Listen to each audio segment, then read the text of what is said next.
Chapter 493. On the 14th of September, after his morning exercise and shower, Lu Qing carefully checked the things in his backpack to make sure he had everything he needed. Then, he couldn't wait to leave the campus and take a taxi to the airport. After an hour of waiting, he finally boarded the flight to Connecticut, America. His emotions were surging as he went through a series of procedures such as picking up his ticket, border inspection, and security check. At 11:55 a.m. on the 14th of the Beijing time and 10:55 p.m. on the 13th of the Connecticut summer time, Yan Zhike, who was chatting with Lu Qing intermittently, received the latest message from him. "Turn off your phone. Take off now."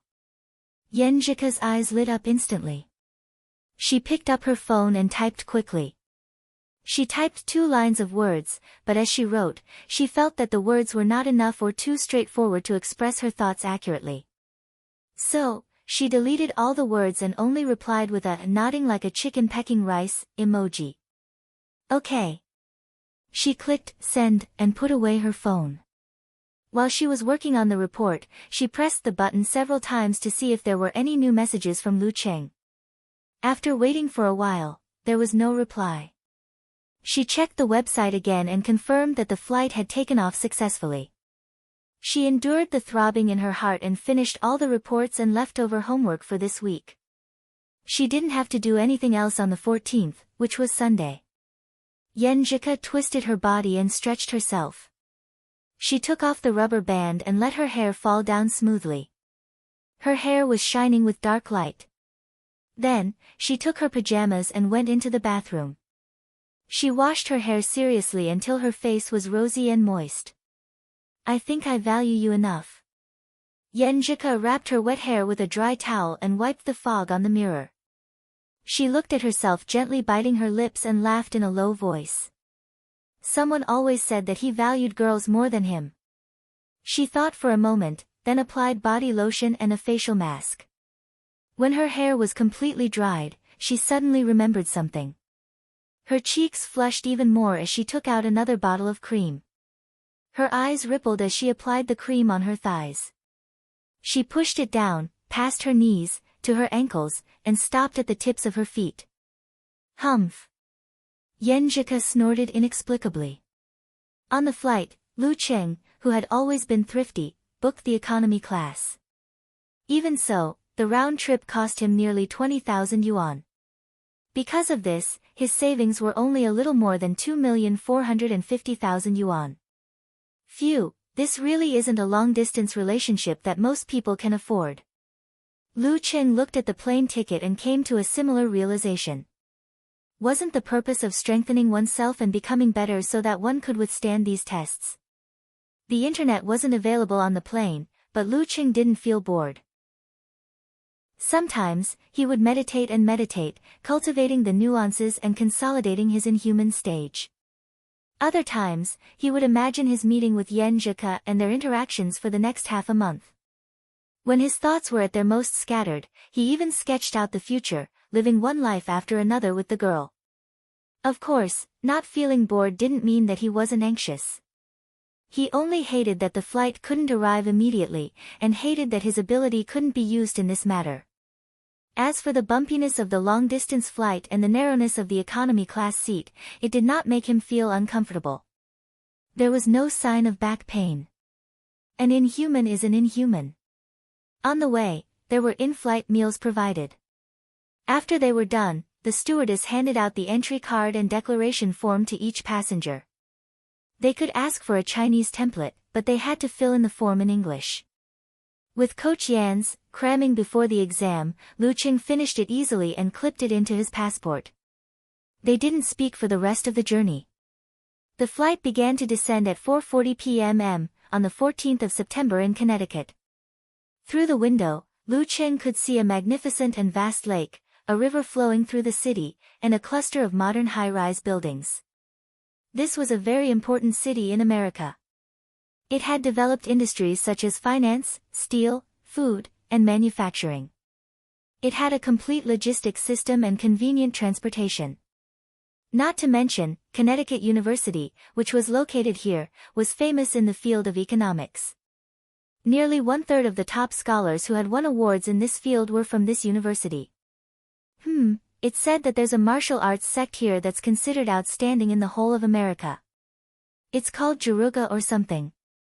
Similar thoughts flashed across his mind, and his thoughts quickly turned back to the upcoming reunion after a long separation. A month or so was more than enough time for a newly married couple. Judging from the posts, even if we had been apart for a long time, we would feel a little distant from each other. It wouldn't be appropriate for me to give Ku a hug straight away. I would have to do it step by step, but, if I do that, would Ku feel that I'm too cold and leave a knot in her heart? Sigh, what a dilemma, north of Connecticut, in the girls' room. Yenjika sat in front of the dressing table, finishing the last stroke of the makeup that she had been busy with for a long time. She pursed her pink lips and looked at herself in the mirror. At times, she felt that she was so beautiful that Cheng, that fool, would never be able to take his eyes off her. At other times, she felt that she had bags under her eyes because she had been rushing homework and reports for the past few days in order to spare some time. Furthermore, she had put on a whole 4 kilograms because of the reduced training time in the past 2 weeks. Compared to when she was in China, she seemed to be a little lacking. She glanced at the time and stopped hesitating. She stood up and opened the wardrobe. She recalled every time she made Lu Qing stare at her in a daze while she picked out a matching outfit. It was September in Connecticut and the weather had already turned cold. However, the local climate was changeable and there were often differences in temperature within a day. Hence, there were many signs on the streets that indicated the current time and temperature. Yenjika hesitated for a while before choosing a gentlemanly white shirt, a knee-length skirt, a pair of skin-colored stockings, and a pair of youthful tennis shoes. She examined herself for a while. While her heart was suddenly pounding, she put on the wedding ring, grabbed her bag, and left the room. She called her full-time bodyguard, Auntie Du, and asked her to drive her to the airport. At 5:15 p.m., the slightly delayed flight landed at the busy Orion airport. Lu Qing carried his luggage and held his passport. While walking with the crowd, he sent Yenjika a message saying that he had landed smoothly. As he had been practicing speaking and listening with Teacher Yen, he was barely able to communicate with the staff. It didn't take him much effort to reach the customs counter. Of course, there was no lack of queues. After receiving the passport, entry card, and declaration form, the staff began to examine them carefully. At this moment, in a secret office in the airport, the local person in charge of Homeland Security saw that the word, danger, had been marked in red on the computer screen. Danger level. The pot-bellied man made a call and called in a Caucasian man in his late 20s. He pointed at the computer and said in a deep voice, "Smith, keep a lookout until he leaves." The brown-haired, Sonny Smith lowered his head and looked at the screen. Danger level? So young. The black-haired man from China on the screen was clearly not older than 25. No, according to the information, he was only 20. Is he a monster? Don't ask why. Just do your job and I'll get Rainey to organize the information for you. I'll also give you sea-level access to Skynet. The head of the department wiped his sparse hair. Yes, sir. Smith turned around and raised his right hand. A thin thread that was hard to see flew out and wrapped around the door handle, pulling it open. He raised his left hand and another thread flew out. Smith pulled and flicked the thread and was out of the office. Close the door. The head of the department growled and muttered, "Don't think you're Spider-Man just because you evolved this ability. That's a virtual character." "All right, sir. You can go now." After a total of 10 minutes, the customs staff returned the passport and the half-torn entry card to Lu Qing. Phew. Lu Qing, who was worried that he would be deported as a terrorist, heaved a sigh of relief. He quickened his pace and rushed to the security check. After another round of queuing, he strode to the arrival hall. As he walked, he sent a message to Yenjika. "Where are you? I'm almost out. International traffic packages are so good." Yenjika observed her surroundings and declined his attempt to strike up a conversation. Her heart raced as she lowered her head and replied, just opposite the exit. Look ahead. Beep. The message came in. Lu Chen glanced at it and almost burst out laughing. Ku was also very excited. He had described it in such a general manner, without any iconic things. Just as he was about to ask another question, he had already walked out. He subconsciously raised his head and looked as far as his eyes could see. He saw that elegant and graceful figure standing quietly in the waning light. There was no landmark. She was the landmark. She bloomed silently among the people and made the surroundings beautiful. Bang! Bang! Bang! Lu Cheng's heartbeat quickened. He kept telling himself to be patient and to do it step by step so as not to frighten Ku. However, his footsteps were getting faster and faster. Yan Zhika, on the other hand, wanted to be reserved. But when she saw the familiar figure, she couldn't help but move her feet to welcome him. After a few steps, they were so close that they could hear each other's breathing. Their faces were so clear. They were no longer separated by screens, phones, computers, or network cables. Her face was as beautiful as a flower. Her smile was as light as usual. Lu Cheng's mind buzzed. He forgot everything else and reached out to hold Yan Zhika tightly in his arms. Yan Zhika was stunned at first. Then she softened. Feeling the warmth in her memory and smelling the familiar scent, she felt the worry, fear, nervousness, and uneasiness in her heart disappear one by one. The unfamiliarity of fear disappeared before it even appeared. There were a few other couples hugging like this in the arrival hall of Orion. They weren't the only ones. How enviable. Smith chewed his gum and stared at the surveillance screen. He almost whistled. Chapter 494. With her fragrance lingering in his nose and the warmth of her body in his arms, Lu Cheng felt his heart settle down. The emptiness in his heart was finally filled. Neither of them spoke as they immersed themselves in the embrace of each other. However, the conservative nature in their bones prevented them from kissing passionately like the other couples in the arrival hall. After a long while, Yan Zhika gently pushed Lu Cheng away. She brushed her slightly messy hair and said with a teary face, "Let's go out. Aunt Du is waiting for us. Let's talk when we get home." "Yes, home." "Okay." Lu Cheng held her delicate hand as if he was familiar with it. It was as if they had never been apart for more than a month. Their fingers were intertwined, and they held each other tightly. With a smile that was difficult to fade away, the couple talked about their feelings just now as they slowly walked out. They walked out of the arrival hall and into the parking lot. Du Yan was standing beside the car. Seeing them come over, she smiled and waved. "Aunt Du, this is Lu Cheng." Yan Zhika pointed at her husband and said with a faint smile. "Hello, Aunt Du." Lu Cheng immediately smiled and greeted her. Their hands were intertwined, with no intention of letting go. Good, good, good. Ku has been watching your matches recently. I also took a few glances. Du Yan smiled and shook her head. If my son was half as capable as you, I would wake up laughing in my sleep. She glanced at the posture of the couple from the corner of her eyes and was speechless. Youngsters nowadays are so much more open than us. However, they have already received Elder Ji's recognition and met his parents. They are just waiting to graduate and get married. It's normal for them to be closer. Unlike the Americans, it's scary. After exchanging a few pleasantries, the couple sat in the back. Due to the presence of outsiders, they did not talk about reuniting after a long time. They only talked about Lu Cheng's feelings on the long-distance international flight and the interesting things Yan Zhika had seen and heard in school. The car sped all the way into the North District of Connecticut. This was a gathering place for the local wealthy. Police were often seen patrolling the area, and it was rare to see outsiders. After passing by patches of grass, they successfully arrived at Yan Zhika's rented home.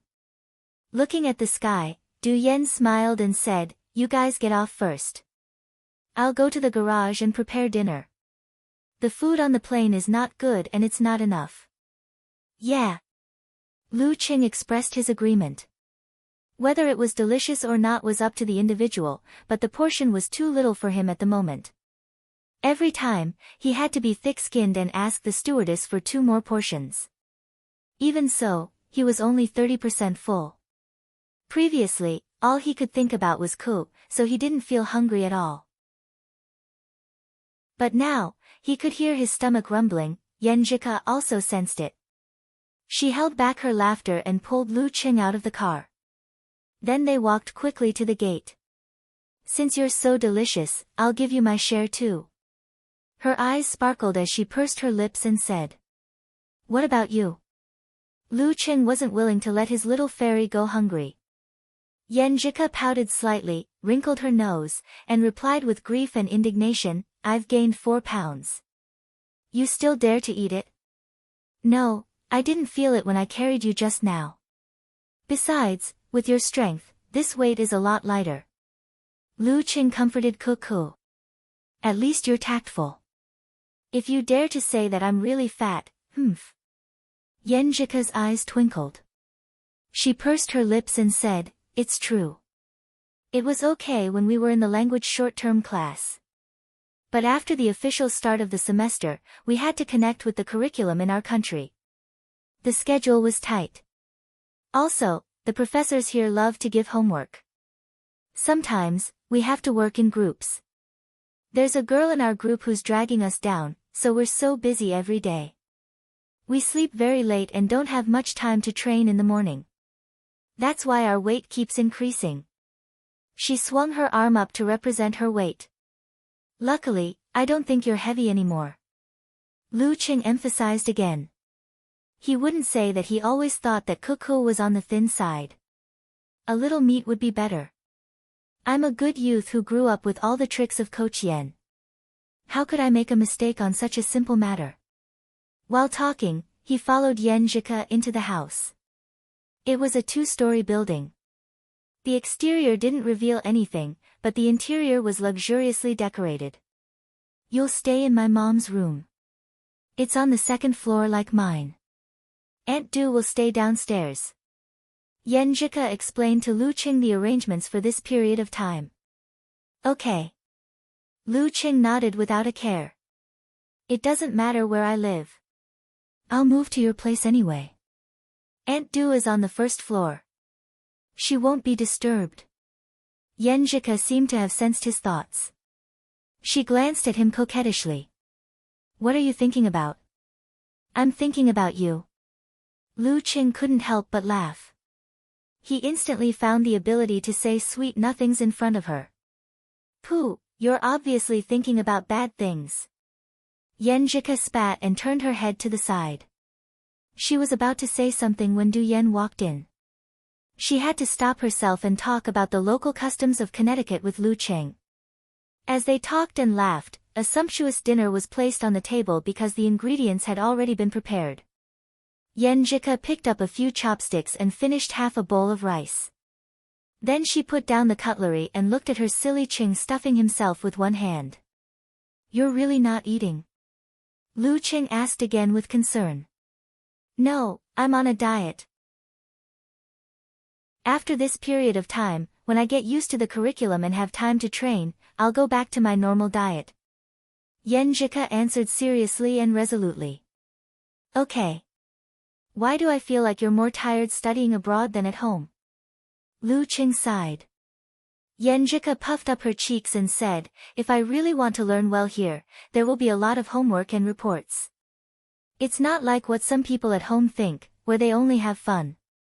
Also, I've chosen more courses.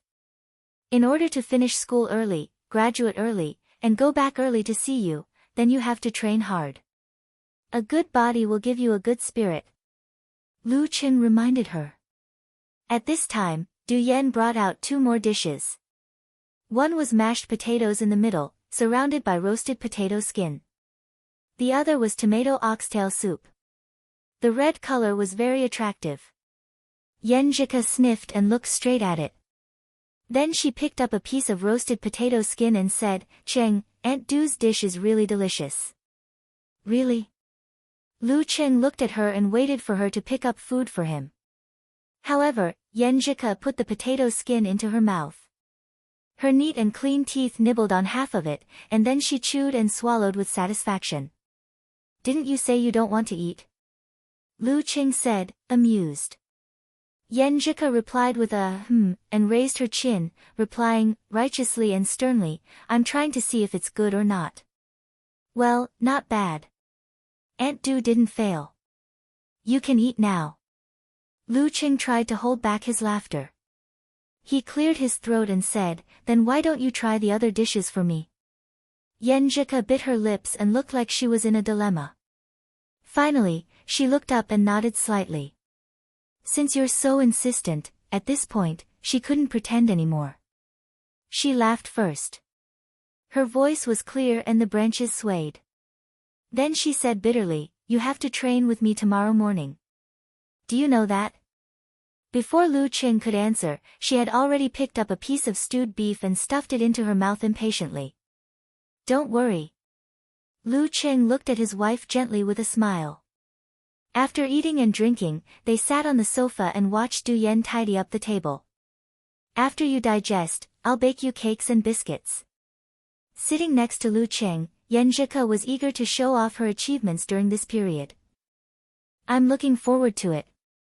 Lu Cheng was also interested. Then I'll prepare the ingredients first.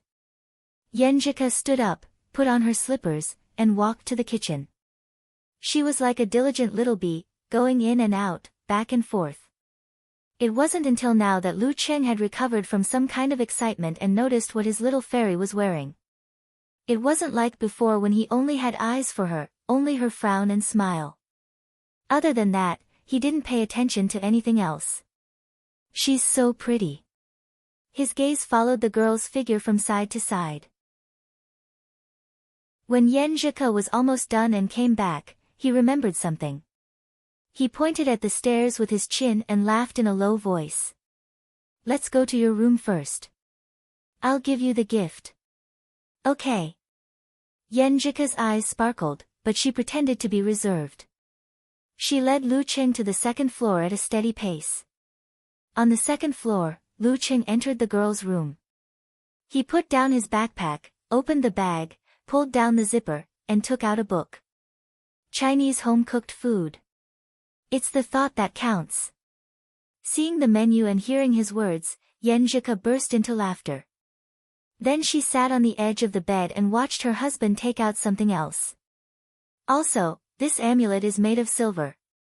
I bought it in Jinyun ancient city. Lu Cheng introduced the gifts one by one, as though he was talking about his life in the past month. He rambled on and presented his feelings wholeheartedly. It was as though no matter where he went, his heart was always with the girl. Yenjika felt a little tipsy as she watched and listened. Her eyes flickered with starry light. Okay, that's all. Lu Cheng stopped. Yenjika raised her head and stared at him. Her eyes seemed to contain thousands of words, making Lu Cheng's heart skip a beat. Just as the atmosphere became delicate, the girl saw a few boxes of strange things in Lu Cheng's backpack from the corner of her eye. What's that? Yenjika propped herself up and stretched her arm out curiously. Lu Cheng looked down and blushed. He wanted to stop her, but it was too late. Yenjika took out the boxes and took a closer look at them. Her pretty face immediately turned red like the red clouds in the sky. She said in a sweet voice, you even bought these things. Cheng actually brought a condom over. Ahem, I was just thinking that I'm already at the inhuman stage. Lu Cheng pretended to be normal. Yenjika snorted. She had never seen the real thing before, so she held back her shyness and opened the boxes curiously. She was stunned and blurted out, why is there one missing? Chapter 495. Ah. Hearing his little fairy's question, Lu Cheng opened his mouth but found it hard to speak. Seeing him in a daze, Yenjika blinked innocently and pointed to the upper left corner of the box. There's a 3 here. Doesn't it mean there are 3 of them? I think there are only 2 inside. I'm too young to understand. Don't lie to me. Lu Cheng's face turned red. He decided to tell the truth. The words on the back of the box clearly indicated that it was a 3-piece package. As long as Ko wasn't blind and had the heart to look at it, she would definitely notice it. If she lied about this kind of thing, wouldn't it arouse suspicion? Wouldn't she be waiting for a domestic violence case? Cough cough. He coughed again and looked to the side, pretending that he didn't care since he was thick-skinned. It's 3. I haven't used it before. I was afraid that I might mess it up at a critical moment, so I opened the package and tried it myself. Yenjika was dumbfounded. Her clear eyes were wide open, like a kitten whose head was stuck. After a few seconds, she realized what was going on. Her body began to tremble like a sieve, and her dimples appeared uncontrollably. It was very difficult for her to hold back her laughter. Cheng is really good at preparation. What an experimental spirit. You're so funny. Yenjika threw away the box, fell down, and hugged the white bear doll. She laughed so hard that one of her slippers fell off the edge of the bed. I can't help it. Ha ha ha. Lu Cheng looked helplessly at his wife who was about to roll on the bed with laughter. He sighed softly and rubbed his face. I was afraid of embarrassing myself at a critical moment and being laughed at by you for the rest of my life. Well, it doesn't seem to make any difference now. Well, it's worth it to make Ko laugh and make her so happy. While thinking, he began to feel that this was quite funny. He looked at Yenjika with a slight smile, waiting to see how long she could laugh. After looking at her for a few seconds, his gaze was involuntarily attracted to the girl's curved eyebrows, her delicate cheeks that were flushed from smiling, her beautiful pink lips that were pursed, and her fair and slender neck. From top to bottom, from bottom to top, he looked at her again and again. The night outside the window seemed to have gotten darker, and the moon seemed to have gotten brighter. Yenjika laughed for dozens of seconds and finally calmed down. When she was about to make fun of her Cheng, she suddenly found that the surroundings had become unusually quiet. Then she felt the bed sink. She raised her head and turned her face to the side. She saw Lu Cheng sitting on the edge of the bed with his back bent. His eyes were deep and dark, as if there was a dark fire burning in them, but they were filled with her figure. When their eyes met, Yenjika bit her lower lip lightly and withdrew her wanton smile. She slowly closed her eyes, her long and black eyelashes fluttering. Lu Cheng supported himself with both hands, bent down and gently kissed the girl's pink lips. With a clang, the inside and outside of the room were cut off. I finally understand what absence makes the heart grow fonder. Lu Cheng thought happily as he pulled the girl to him after finishing his work and lay down on the bed. You were so hungry just now. Yenjika protested in a delicate voice as she playfully traced Lu Cheng's abs. He felt like he would be swallowed whole. Hee, I was indeed hungry for a long time. Lu Cheng snickered. I wanted to restrain myself on the first day so that you wouldn't think I was only thinking about that. But when I saw my little fairy, I couldn't help it. After such a communication, the two felt that the last bit of distance between them and the barrier brought by time had completely disappeared. Their hearts were tightly pressed together again, and they couldn't wait to tell each other all their secrets. Yenjika wanted to laugh and glare at Lu Cheng at the same time. She bit her lip and asked half curiously and half concernedly, Cheng, I have a question for you. I heard that once a boy starts to think about it, he will always think about it. Have you thought about it in the past month? What if you do? He wouldn't do that, right? She lowered her eyes and laughed secretly, thinking of how she was tricked by Cheng to help him in the past. It's all right. Previously, I was at a critical moment in the Inhuman stage and had to participate in the King of Youth Pro League. My wife wasn't by my side, so I didn't have the time to think about that. Later on, sometimes it would pass after a while. Sometimes it would be resolved by myself. Didn't I do that in the past? Lu Cheng answered frankly and proudly while caressing her sweaty back. I don't even look at other girls. Hearing her husband's words warmed Yenjika's heart. She suddenly remembered Yen Xiaoling's complaint. She said that she had finally mustered up the courage to sign up for the special training and accept Coach Lu's guidance. But in the end, her idol only had eyes for his senior and flew straight to America without any hesitation. This disappointed many female students who were interested in participating. Because of this, she decided to go back and sleep in. It was better to watch her idol from afar. "What about you?" Lu Qing asked casually. Just as he said that, he felt regret and suspected that he would be kicked off the bed. Yan Zhika was feeling sweet inside and wanted to be closer to Silly Cheng. After hearing that, her pretty face flushed red. She gave Lu Qing a hard punch and kicked him. She said angrily, "Why would I? I'm very busy. I have to adapt to the curriculum here every day and keep up with my progress. Most of the time, I have to do homework and reports. Also, I don't like to attend classmates' gatherings. The group discussions are all held in the library and then I leave. They all think that I'm not easy to get along with. They think that I'm a nerd, a boring person, very antisocial, introverted, and unsociable. Here, they all like the cheerful, lively girls who can sing and dance. Well, actually, it's not so bad. I don't have to worry about how to avoid arousing suspicion."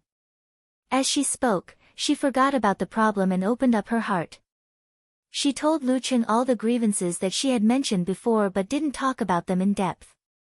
Avoid arousing suspicion. Lu Qing was both happy and sympathetic when he heard this word. He hurriedly asked, "Do they dislike you?" "They do, but it's not that serious. After all, I'm a straight-A student and the others in the group rely on me. So they are quite polite. Humph, if they dare to provoke me, I'm a top professional 9th pin expert." Yan Zhika told Lu Qing all her feelings in the past month from beginning to end. Lu Qing comforted her as he listened, or told jokes to dispel the haze. In the end, he clenched his fist and waved it. "If anyone dares to bully my little fairy, I'll make them beg for death. Ice and fire, let's see if they're afraid." Yan Zhika was amused again. After she stopped, she frowned and stared at him. "I was so focused on talking to you that I forgot to take a shower first. I'm sweating so much that it's sticky." As she spoke, she tried to put on her shirt and walked barefoot to the bathroom. "Okay." Lu Qing replied with a smile. "What's so good about you?" Yan Zhika looked up at her husband, annoyed and suspicious. "Taking a shower is good." Lu Qing supported himself with his hands and got off the bed. Then he held his little fairy's back with one hand and her legs with the other, completing a princess carry. "Let's go and take a shower." He laughed and opened the door to the bathroom on the second floor.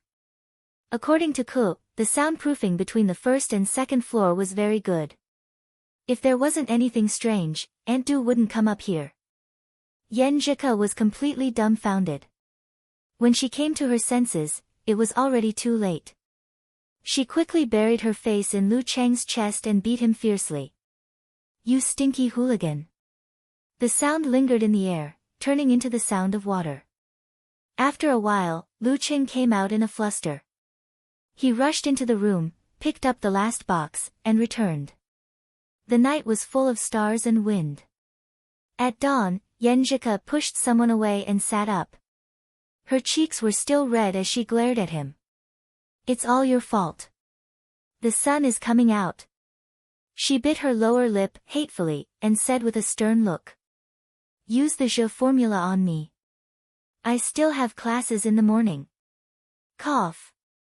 "Actually, we were just chatting. How can you blame me?" Lu Qing laughed secretly.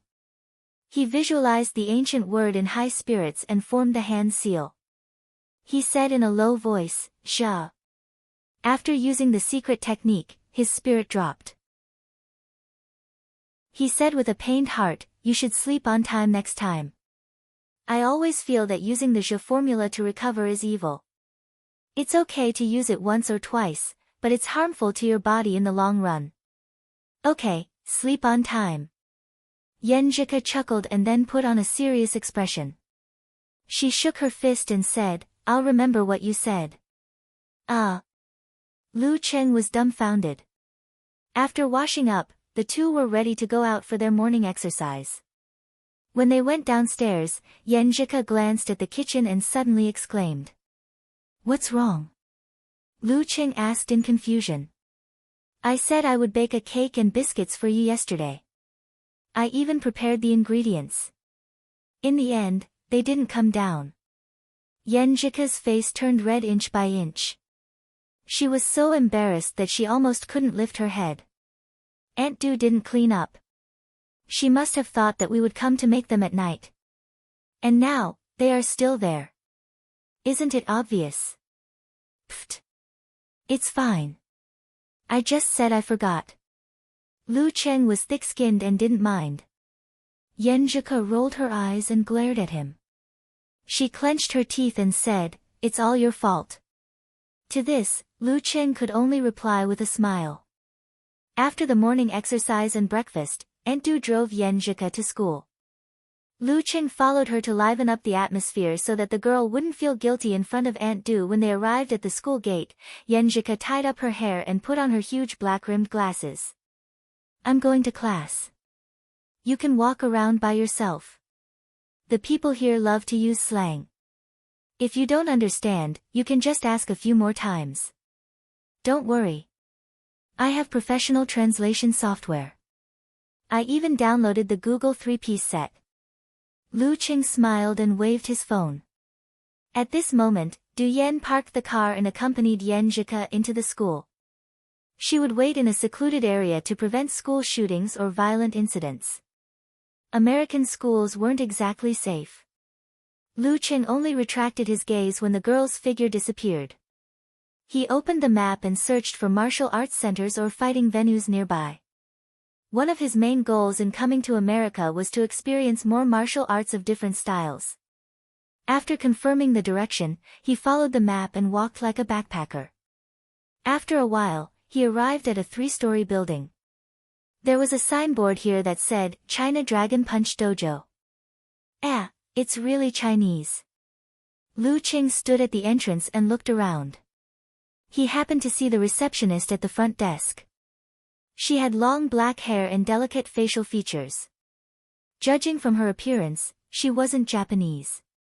"Hello, are you here to learn martial arts?" The receptionist noticed him and asked in English with a sweet smile.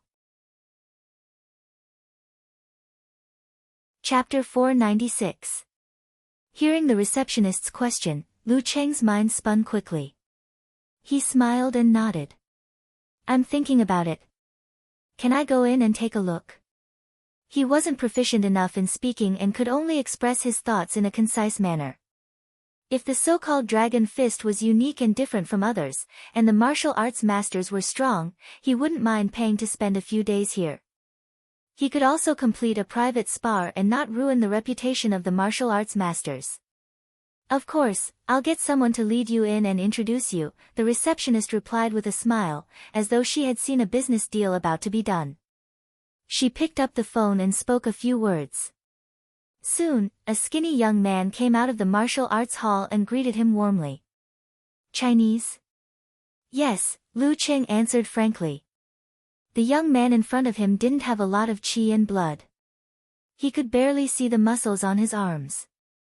"Just arrived in Connecticut, right?" The skinny young man sized Lu Cheng up and said with a smile, "The weather here is changeable, so you have to be careful. I forgot to mention, I'm Li Zuanping, a student and handyman in the martial arts hall. Let's talk inside. You can take a look around." "Sure." Lu Cheng followed Li Zuanping into the hall with great interest. He toured the training ground on the first floor and the strength and equipment room on the second floor.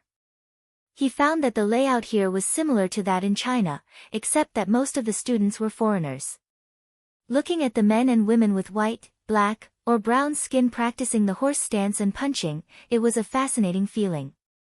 "What do you think?" "We are a very orthodox martial arts hall from China. The strength of our instructors is also very strong.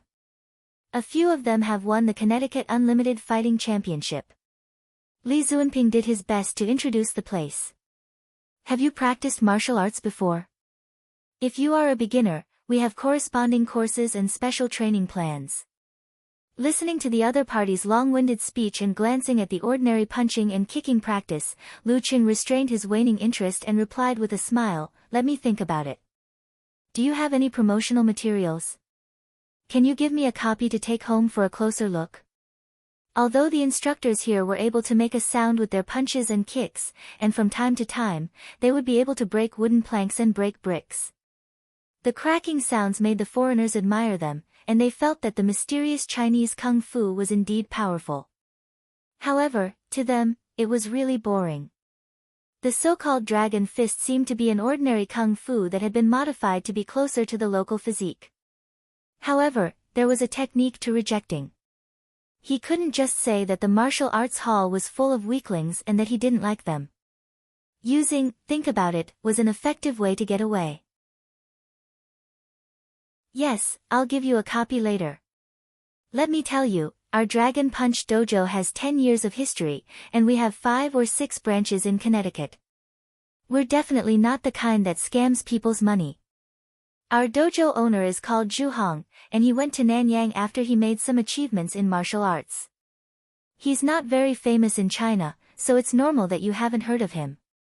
11 years ago, he migrated to Connecticut, and combined the martial arts and fighting techniques of 3 different places. He created the Dragon Punch."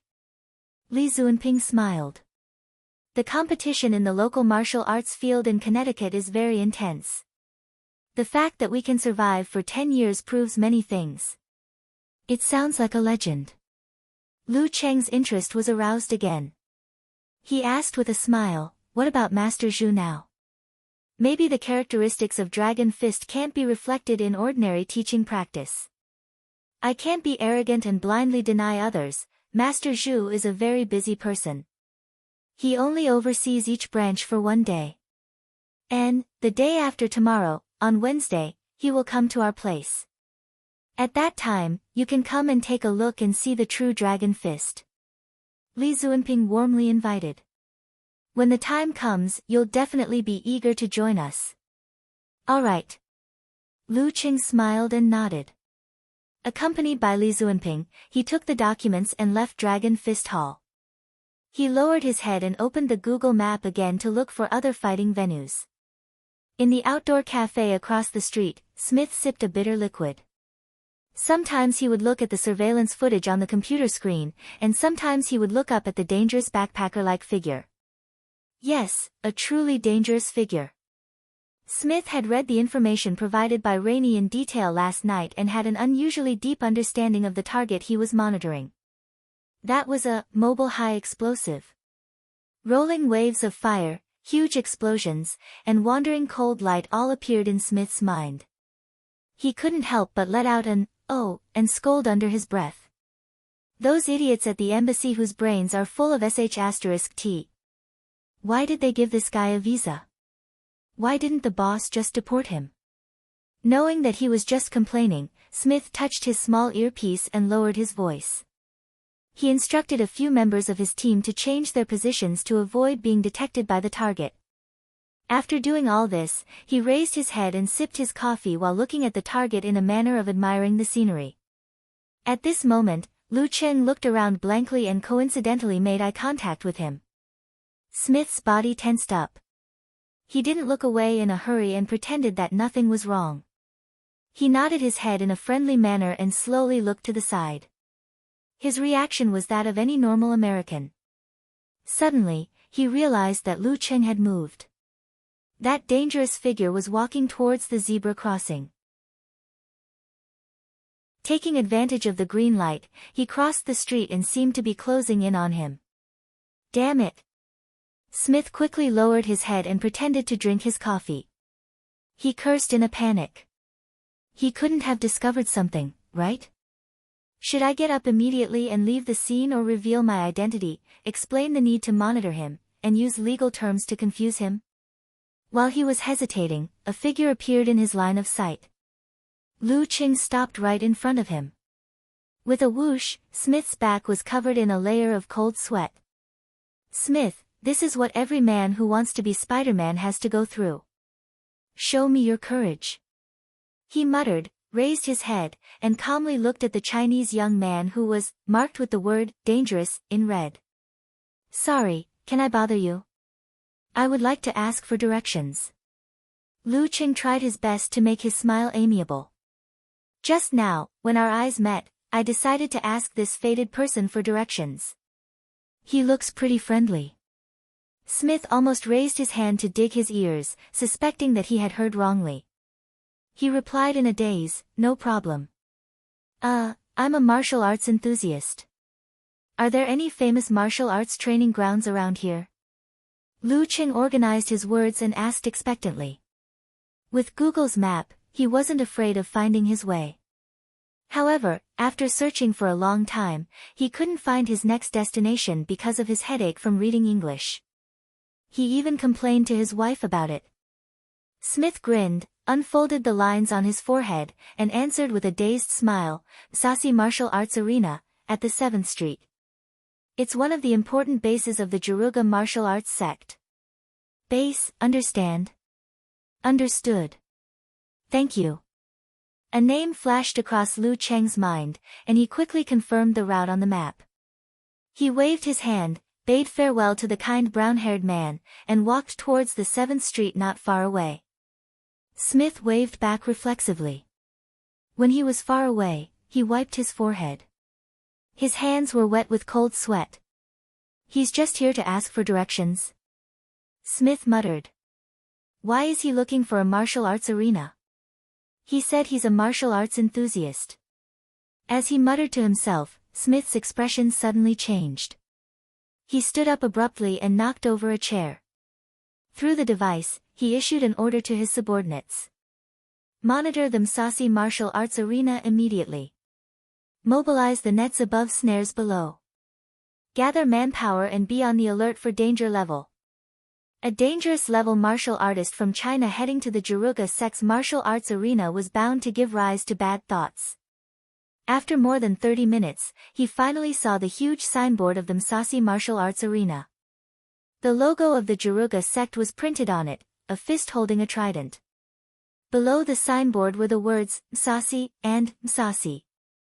This is the place. It's much more luxurious than the Dragon Punch Dojo. Lu Qing pushed open the door and entered happily. The receptionist at the front desk was a blonde, blue-eyed girl in a red dress with an explosive figure. She paused for a moment, then slowed down her pace and asked, You're here to learn martial arts? Yes. Can I take a look before making a decision? Lu Qing answered with familiarity. Of course you can. The blonde girl revealed a smile and reminded him in a friendly manner, many martial artists have a fiery temper. After you enter, you have to remember a few things. Don't stare at others practicing. If someone provokes you, pretend you didn't see or hear it. As for words of discrimination, please bear with it, okay? Okay. Lu Qing nodded with a smile. After waiting for 2 minutes, a black youth with pigtails and dressed in a very hip-hop style walked out. When he opened his mouth, Lu Qing suspected for a moment that he would say something like, yo yo yo. Oh, a shy Asian boy. The black youth laughed. I'm Brooke. Hello, Brooke. Lu Qing didn't introduce himself and followed him into the Saucy Martial Arts Arena. They had just taken a few steps when they were greeted by a huge figure. It was a muscular black man who was obviously more than 2 meters tall. His arms were exaggerated and shiny, comparable to Lu Cheng's thighs. With a mocking smile, he glanced at Lu Cheng's thin and weak arms and flexed his terrifying biceps. Little boy, martial arts isn't suitable for you. After saying that, the bald giant didn't wait for a reply. He let out a carefree laugh and turned into another room. Don't mind him. Olsen was just joking. He's actually a very kind and humorous person. Brooke hurriedly explained to Lu Cheng, who was a little stunned. Compared to other martial artists. After watching Lu Cheng and Brooke enter, the blonde girl looked outside with nothing to do. Suddenly, she saw someone jumping between the tall buildings like a spider. Chapter 497. The blonde girl exclaimed in surprise. She hurriedly picked up her phone and tried to take a picture. However, when she aimed the screen at him, the figure leaping like a spider between the skyscrapers was already gone. I missed a superhero. Retracting her gaze, she expressed her regret on social media. Although everyone knew that superheroes from comics and movies were virtual characters and were exaggerations of reality, there were always fans who had evolved similar abilities to imitate and replicate them. According to incomplete statistics, there were more than 20 Spider-Men who were publicly recognized and recorded by fans in America. Batman and Magneto were also not in the minority. After lamenting, the blonde girl suddenly fell into deep thought. The appearance of superheroes was often accompanied by danger. Was there something scary in the vicinity? For a moment, she was both anxious and curious. In the Msasi martial arts arena, Lu Qing smiled after hearing Brooke's explanation. Understood. Faced with the ridicule and discrimination of the bald giant, Olsen, if it were him in the past, he would have been exceptionally angry and embarrassed. However, with his current strength and realm, he only found it funny and didn't feel insulted. Fighting isn't suitable for me. This joke is enough to keep me entertained for a week. Brooke nodded in satisfaction and led Lu Qing deeper into the arena. They passed through corridors after corridors, passing by training grounds, and introduced the general knowledge of the Jaruga sect. The most influential martial arts school in the Omega Empire was the Mission School. However, the school with the longest history was the Nature School. They believed that everything had a spirit, and through that, they could gain power and transform themselves. The Jaruga school belonged to a major branch of the Nature School. They placed the spirituality of the human body in a more important position. Similarly, there were also different sects within the Jaruga sect. The Msasi sect focused on martial arts and, besides the spirituality of the human body, still emphasized on communicating with the spirits of all things. The other sect was closer to spirit cultivation and had almost developed into a cult. In order to awaken the spirituality of the human body, some of their rituals could even be classified as a cult. However, these were all Brooke's words. His stand was clear, and some of his words could only be taken as a passing remark. Lu Qing didn't comment on this. Occasionally, he would respond with a yes. Most of the time, he was observing the layout, the coaches, and the students. Compared to the Dragon Fist Dojo, the Msasi fighting arena occupied a large area. The upper and lower floors were separated into training grounds and rooms. There were bare-handed fights, wrestling practice, weapons training, and even fitness classes for ordinary people. As he turned the corner of a room, he caught a glimpse of something that looked like an aquarium out of the corner of his eye. It was made up of huge glass partitions. Inside, the water rippled gently. The color was dark blue, and light shone in from different places. A bare-chested, muscular white man in leather shorts sank down from above. He held his breath and kicked continuously, breaking the underwater stone pillars into two. It's not bad to be able to do this underwater. Lu Qing didn't look any further. He continued forward, deep in thought. Alright, this place is exclusively for fighters. As they walked, Brooke reached out and stopped him. He smiled and said, sorry. Lu Qing subconsciously looked over and found the place bathed in sunlight. A breeze blew in through the window. It was so quiet that his mind couldn't help but settle. However, it wasn't as if there was no one there. Vaguely, one could see a white man with bulging muscles. He was holding a large sword and silently practicing slashing. Every slash was shining like a star. Step, slash, resplendent, step, slash, resplendent. This boring and monotonous scene piqued Lu Cheng's interest in the Jaruga sect and the Msasi fighting arena. He turned his head and asked Brooke, if I want to learn, what choice do I have? To Lu Cheng, he wanted to experience different martial arts styles, but he didn't want to cause any trouble. This was because there was a high possibility that it would result in deportation and visa rejection. He wouldn't be able to fly to America to see his little fairy in the future. To him, That would be putting the cart before the horse. Wasn't the most important thing to come here for a couple's reunion? Furthermore, directly challenging the dojo didn't suit his character. It felt too arrogant, unreasonable, and could easily ruin the reputation of others. Therefore, Lu Cheng's plan had always been to pay some money and train with them to broaden his horizons. When the opportunity presented itself, he would spar with the strong and become a good young man with ideals, morals, culture, and discipline. Alright, we have fitness, beginner, intermediate, and advanced classes. Which one do you want to enroll in? The latter classes require a corresponding fighting foundation, and they're very expensive. Brooke explained in detail as he led Lu Cheng back. What's the level of the advanced class? How much is the tuition fee? Lu Cheng asked without hesitation. Brooke was stunned for a moment. Looking at the black-haired man's thin arms and legs, he couldn't help but laugh. You? Advanced? Yes, I used to practice martial arts. Martial arts, understand? Lu Cheng waved his fist in a standard motion. Martial arts. Brooke muttered to himself. He was shocked, but his eyes were still filled with disbelief. To him, Chinese martial arts were a mystery. It could allow someone who didn't look strong enough to explode with terrifying strength, but could this Asian boy in front of him be someone who had learned martial arts? Let me think. Hey, Joe Weika, come here for a moment. You can spar with him. Put on your gloves. Brooke gestured to the half-naked muscular Caucasian man.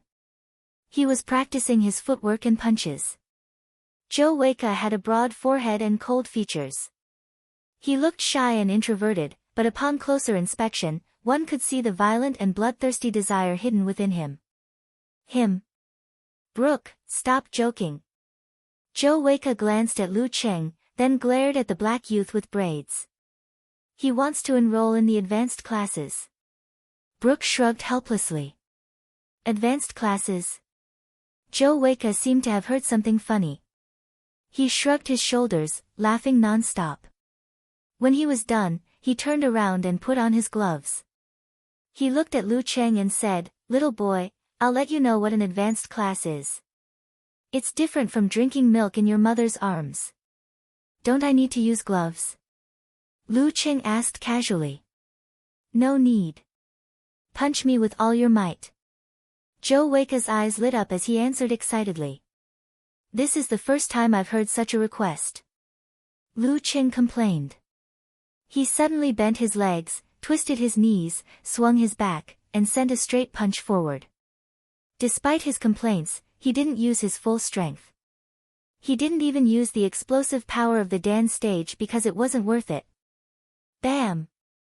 A crisp sound rang in Joe Weika's ears. Seeing his opponent's fist inches away, he hurriedly raised his arms and got into a boxing stance. In his mind, he was already imagining his counterattack.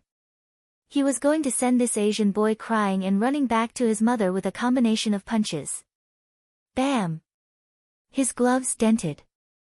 Joe Weika's body swayed. He couldn't help but take a step back. 2 steps, 3 steps. Thump. He couldn't stand properly and fell to the ground. Is that good enough? Lu Cheng turned around and smiled at Brooke. Okay. Brooke replied blankly. Chinese Kung Fu is amazing, this skinny Asian boy can actually knock Joe Weika down with one punch. He's a rising star in boxing.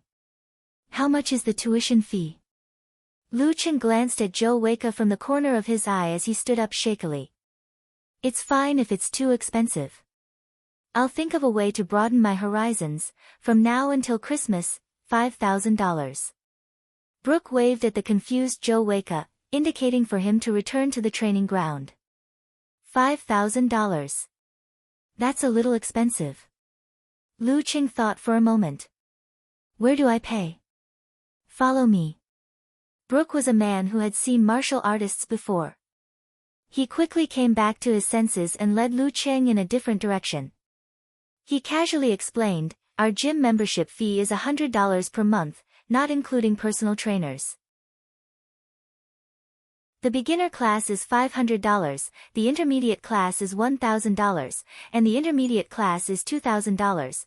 Lu Cheng had specially applied for a dual-currency credit card in China for the convenience of seeing his wife. This was the perfect time to put it to use. After swiping the card, they signed an agreement.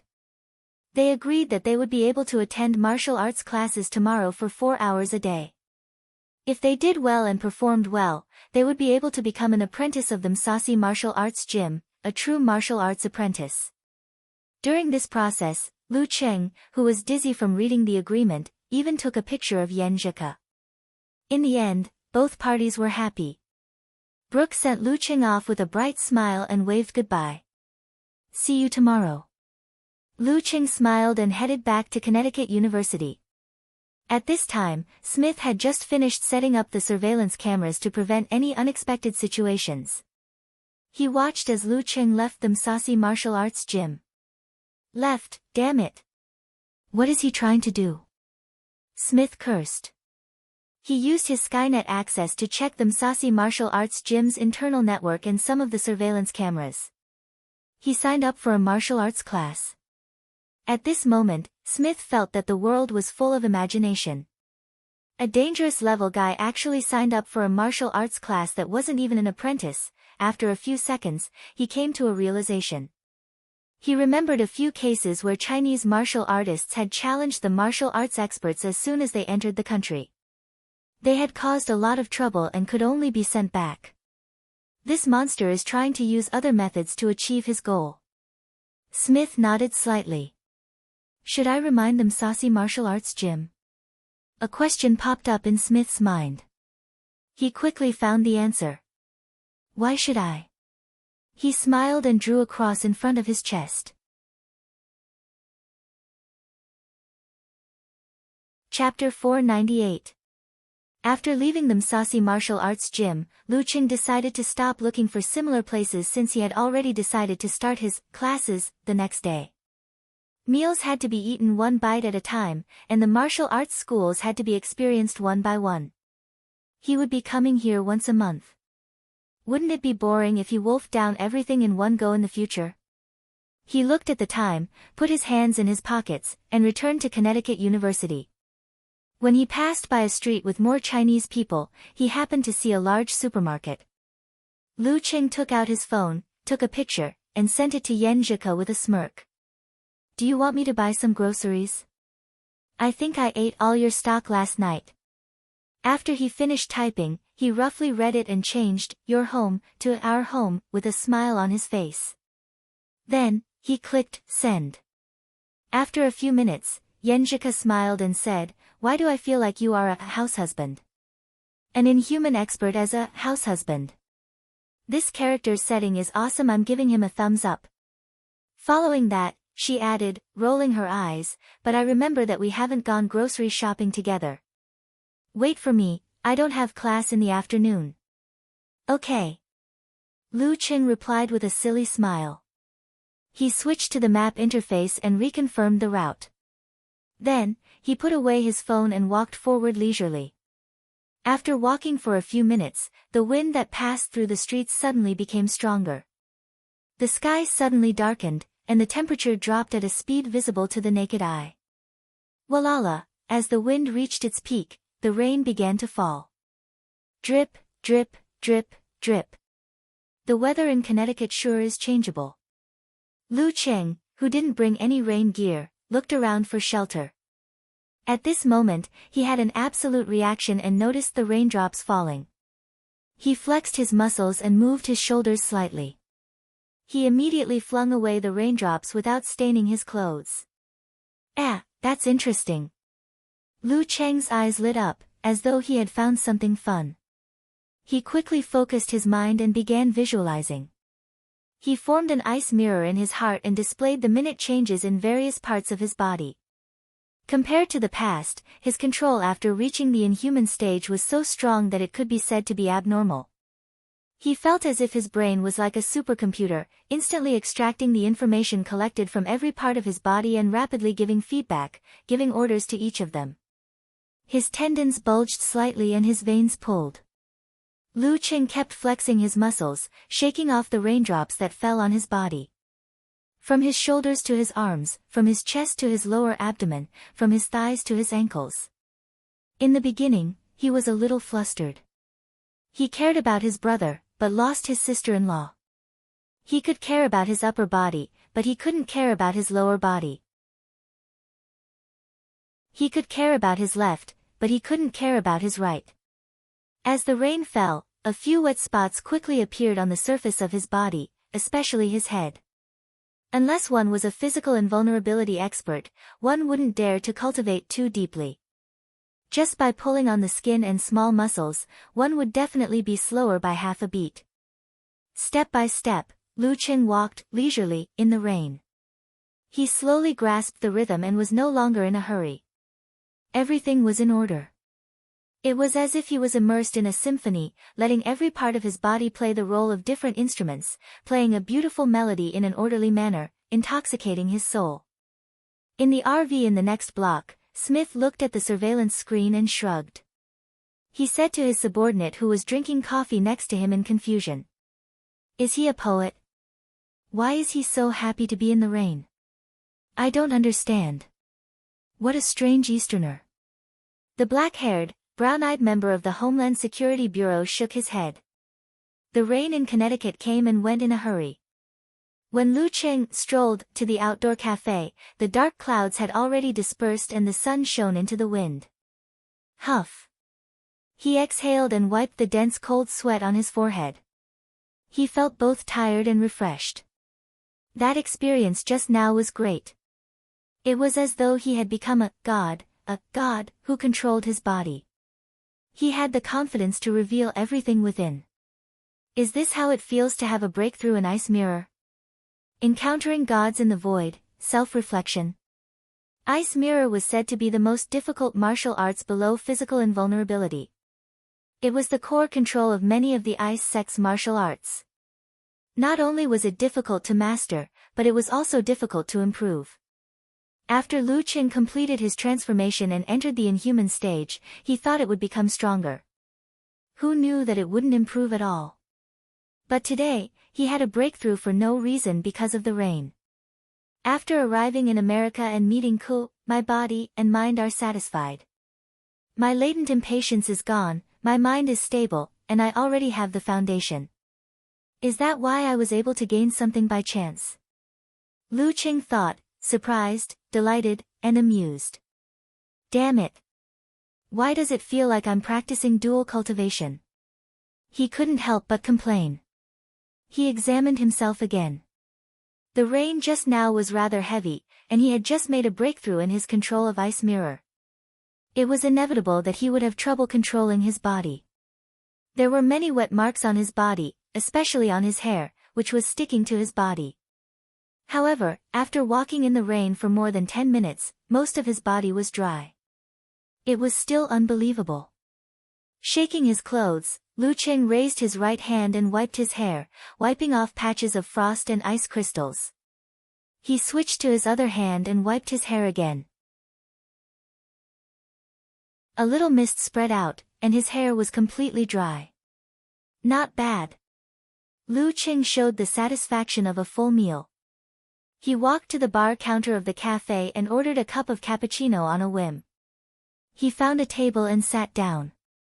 Sipping his coffee, he looked at his phone and searched for information on the Jiruga sect in English, leisurely waiting for Yen Zhika to end her morning class.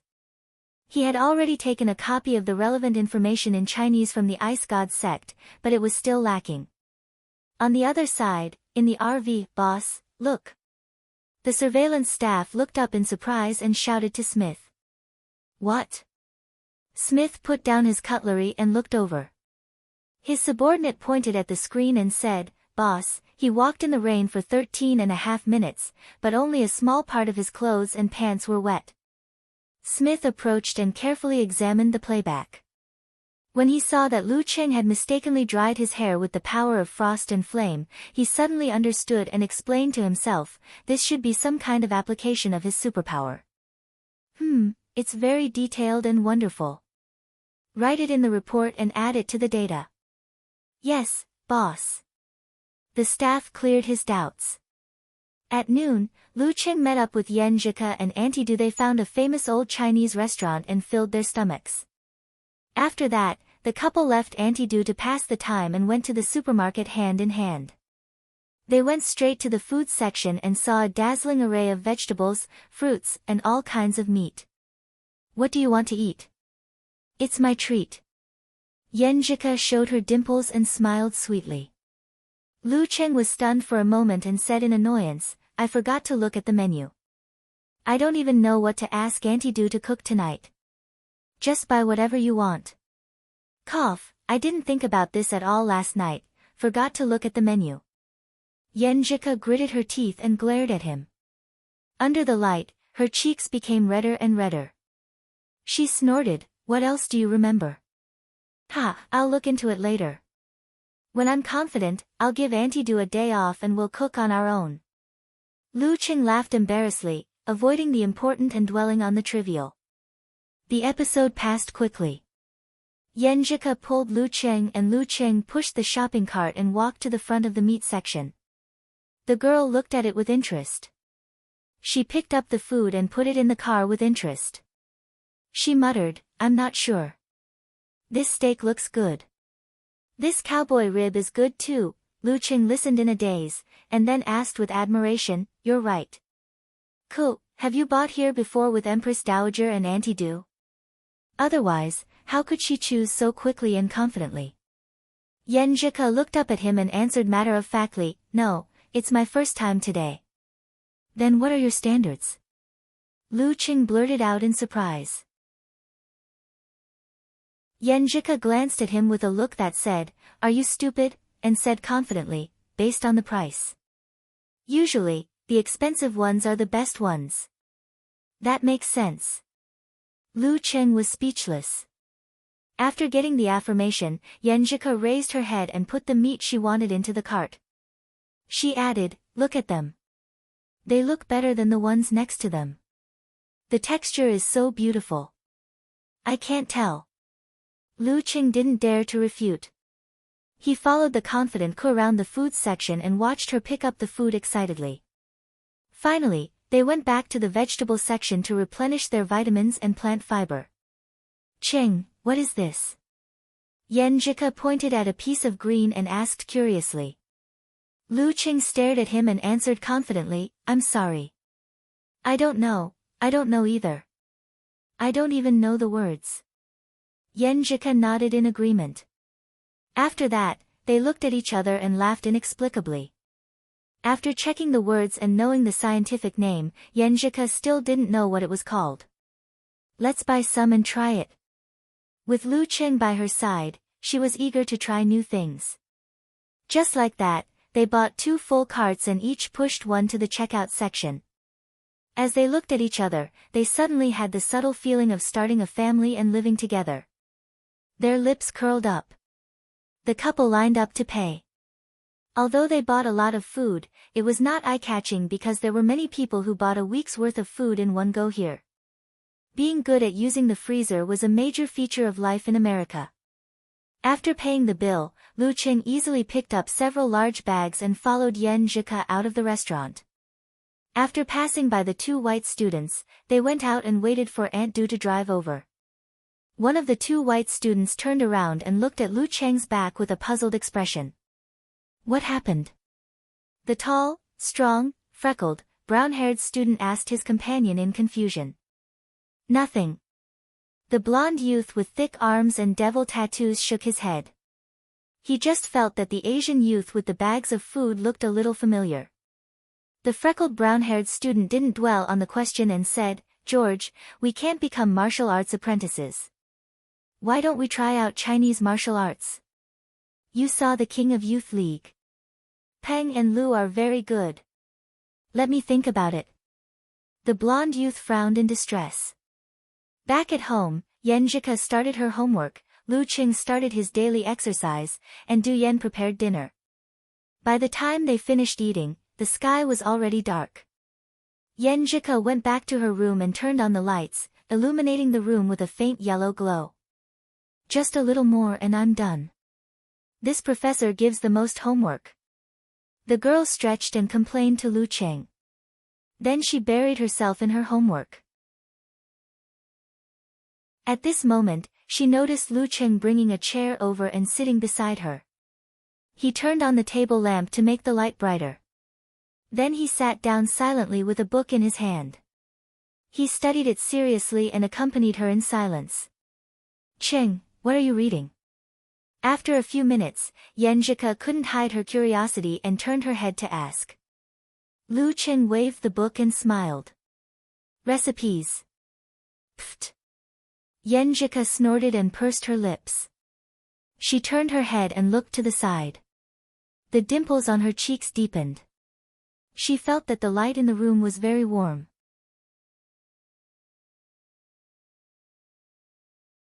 Chapter 499. Before 8 o'clock, Yenjika finished the rest of her homework. Stretching her arms, she turned to Lu Cheng and asked with a smile, "Hello, mister, do you want to eat cake?" Looking at the girl's sparkling eyes and eager face, Lu Cheng chuckled and answered firmly, "Yes." "Good. I'll make it for you and show you how good I am." Yenjika nodded with satisfaction. She stood up and pinned up her hair with a hairpin. Well, a minute's silence for the materials wasted last night. She went down the stairs to the kitchen and took out a few eggs. She beat them and separated them into a bowl of egg yolks and egg whites. "Do you need help?" Lu Cheng followed behind her and volunteered. "Ah." Yenjika rolled her eyes and handed the glass bowl with egg white to Lu Cheng. "Then help me beat it. Since Cheng is so sincere, I won't use the egg beater." "Okay." Lu Cheng took out a pair of chopsticks and prepared to beat them at a high speed. But at this time, he was puzzled and hurriedly asked, "What is considered to be evenly distributed?" "To what extent?" "I've never made a cake before. When I beat eggs for my mom, it was to make omelets. The requirements should be different, right?" Yenjika pondered for a moment, blinked her eyes, and turned around in small steps. She opened a drawer in the kitchen and took out a book. After flipping through a few pages, she said, "Beat until thick foam appears." That's it. Why does it feel so unreliable?" Seeing this, Lu Cheng's mouth twitched. Noticing his gaze, Yenjika quickly raised her chin and emphasized seriously, "You're right. I actually remember it. I flipped the book to make sure it's perfect." "Got it." Lu Cheng responded with a smile. His wrist joints moved at a high speed and the chopsticks made a clicking sound. Yenjika was in a daze. After a while, she sighed, "Cheng, you're really a human egg beater, this hand speed, this power control, tsk. Then she looked up and thought carefully for a few seconds. She asked Lu Cheng to slow down a little. She took out an apron and started to process the egg yolks. When the foam appeared on Lu Cheng's side, she quickly weighed the sugar and put it in. Then she told him to speed up the mixing. During the whole process, Yenjika came and went, brushing against Lu Cheng's body and rubbing his hair. They looked at each other, full of warmth and joy. Finally, they finished everything. They put the materials into the mold, stuffed it into the oven, and set the time. While waiting, they leaned against each other and chatted about various topics. Occasionally, they would play affectionately. 30 seconds. Yenjika stared at the number on the screen with sparkling eyes. "Ha, it must be delicious."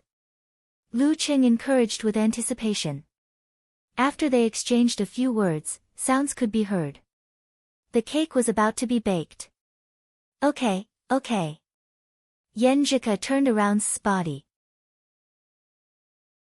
But when she turned around, she saw that Lu Cheng had already pulled open the oven door and took out the cake mold with his bare hands, just like how he usually took out bowls and chopsticks for a meal. SSSS. SSSSS's. SSSSS. What? Lu Cheng put the cake on the plate. A sweet aroma filled the air. Yenjika answered with a serious expression, "It's dangerous. Please don't imitate it." "Ha, I'm wearing gloves." Lu Cheng put down the mold and raised his right hand. The surface was covered with white steam. Yenjika was speechless. She looked at the cake on the table, inhaled the aroma, and nodded seriously. Cheng, I'm so jealous of you. What are you jealous of? Lu Cheng asked in surprise. I'm jealous that you have such a good wife like me. Yenjika raised her arm and tried not to laugh. Ha! Lu Cheng laughed out loud for a while. Yenjika is also a little amused by me. Yenjika passed the spoon to Lu Cheng and said timidly, I want to try but I don't dare. Cheng, try it and tell me how it tastes, okay? Lu Cheng took a spoonful and chewed for a while. He was intoxicated and praised, not bad. The sweetness is just right. As he spoke, he extended his arm and put the spoon in front of his little fairy's mouth. Really? Yenjika's eyes were filled with joy. She leaned forward and took a small bite of the cake and tasted it carefully. After 10 seconds, she heaved a sigh of relief and said with a smile, Good, good, I didn't lose my standard. But the taste isn't as exaggerated as Cheng. Well, I'm in a good mood today. I won't expose his exaggerated acting. Yenjika hurriedly urged him, hurry up and eat. Cheng, let me tell you, the desserts in America are super sweet. It's like candy is free. I don't particularly like the sweet kind. While chatting and laughing, the couple finished the cake. Of course, Lu Cheng took care of 4/5 of the cake. In the end, he felt a little embarrassed to have increased Aunt Du's workload, so he volunteered to clean up the mess and clean the table. Yenjika watched as Lu Cheng put on an apron and stood in front of the sink. He carefully washed the dishes and wiped them with a special cloth. She leaned against the kitchen door and her eyes gradually lit up. After a while, her dimples appeared. She leaned over and said confidently, Cheng, I'm here to help you. Following which, sounds of laughter rang out in the kitchen. Lu Cheng's helpless voice could be heard from time to time. You don't have to help. Why are you causing trouble? In the cheerful atmosphere, the two finished cleaning up and returned to the second floor. They each took a shower and lay on the same bed. Yenjika seemed to have forgotten that the room she had arranged for Lu Cheng was next door. She asked with great interest, Cheng, you said that your ice mirror has reached the realm of encountering gods in the void, self-reflection. What's the use of that? My sensing range has increased by at least 50%. My control of my body is so accurate that there's almost no error. If I suffer from internal injuries, the recovery time will be greatly reduced. Also, I can correspondingly stimulate my chi and blood, simplify the fighting formula, and combine it with the path of Azura that I previously comprehended. The explosive power will increase and the number of times I can use it will increase. Lu Cheng explained tirelessly, half describing for his wife, and half summarizing himself. As for the control of strength and moves, those are just minor details. Oh right, cool, from tomorrow onwards, I'll teach you the fighting formula. We'll go to bed on time tonight to replenish our energy. Okay, Yenjika replied happily. Her eyes sparkled as she listened to Lu Cheng's explanation. After a pause, she recalled something and quickly asked, is there still no news on the wholeness formula? No. It's the secret technique of the extreme Hadda sect. I don't think it's that easy to get hold of it. Even the military has to consider many things, Lu Cheng said with a sigh. Just then, a thought came to him and he suddenly broke into laughter. I realize there's another use for the ice mirror breakthrough. Ha, I won't talk about it, not suitable for children. Yenjika was instantly filled with curiosity. She asked repeatedly, using both her hands and legs, sometimes threatening and sometimes acting coquettishly. After a round of banter, Lu Cheng raised his hands in surrender and confessed honestly. He said in an extremely academic tone, didn't you complain that I'm too old to come out last night? Using that was a little insensitive. But now that the ice mirror has improved to the self-reflection realm, I can control it to a certain extent. Anyway, with self-adjustment of sensitivity and listening skill, the effect should be pretty good. At first, Yenjika felt shy listening to him, but in the end, it turned into a standard dumbfounded look. Cheng, how did you end up in this aspect when practicing martial arts, applying what I've learned? Lu Cheng was just about to give a humorous reply when he was immediately pummeled by delicate punches. At the end of their banter, Yenjika sensed that the atmosphere was a little off. She quickly turned her back to Lu Cheng, buried her face in the pillow, and announced in a muffled voice, "I fell asleep." Lu Cheng couldn't help but laugh. Thinking of how his girl hadn't slept the entire night and how she didn't even need to sleep with the help of the swordsman formula, he felt a pang of pity for her. Suppressing the urge, he hugged her from behind and kissed her lightly on the cheek. "Good night." "Good night." Yenjika's dimples slowly blossomed.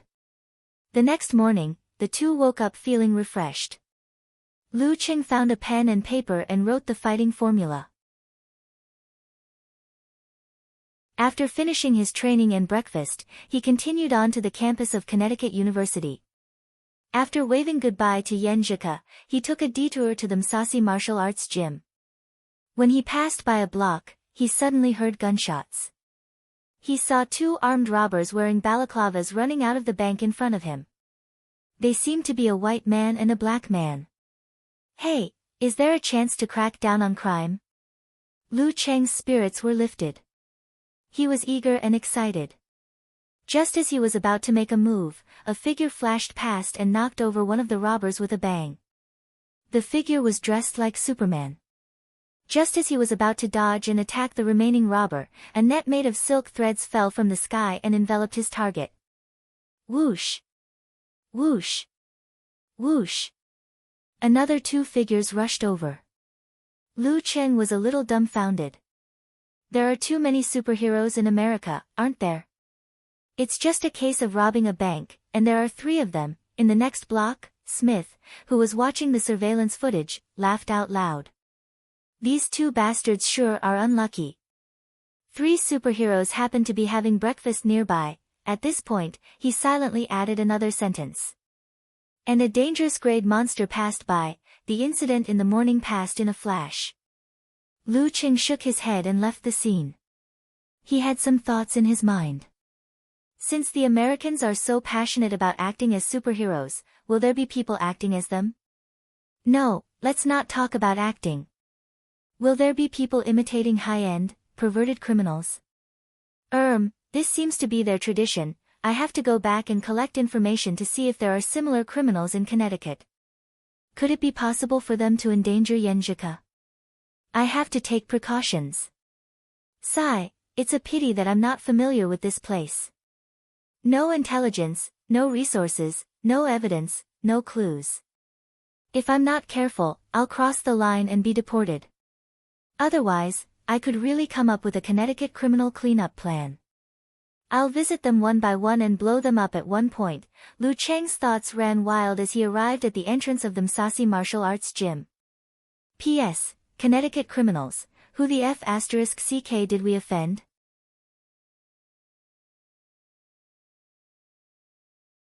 Chapter 500. Musashi Martial Arts Arena. As the students participating in the advanced course had decent combat skills, they could easily catch up without any preparation. Therefore, Lu Cheng was assigned to one of the groups by Brook without much trouble and was assigned to an exclusive training ground. There was a total of 9 people in the group. There were a total of 9 people in this group, including him. Most of them were young men with strong physiques and natural advantages. Only 3 of them did not belong to this group. One of them was the red-eyed girl, Athaway, who was more than 1.8 meters tall. From the way the other students were fearful of her, it could be seen that she was not weak and could be considered as a big sister figure. The other one was the middle-aged man with gray hair and sagging cheeks, Cole. Under normal circumstances, at his age, he should have chosen the fitness class.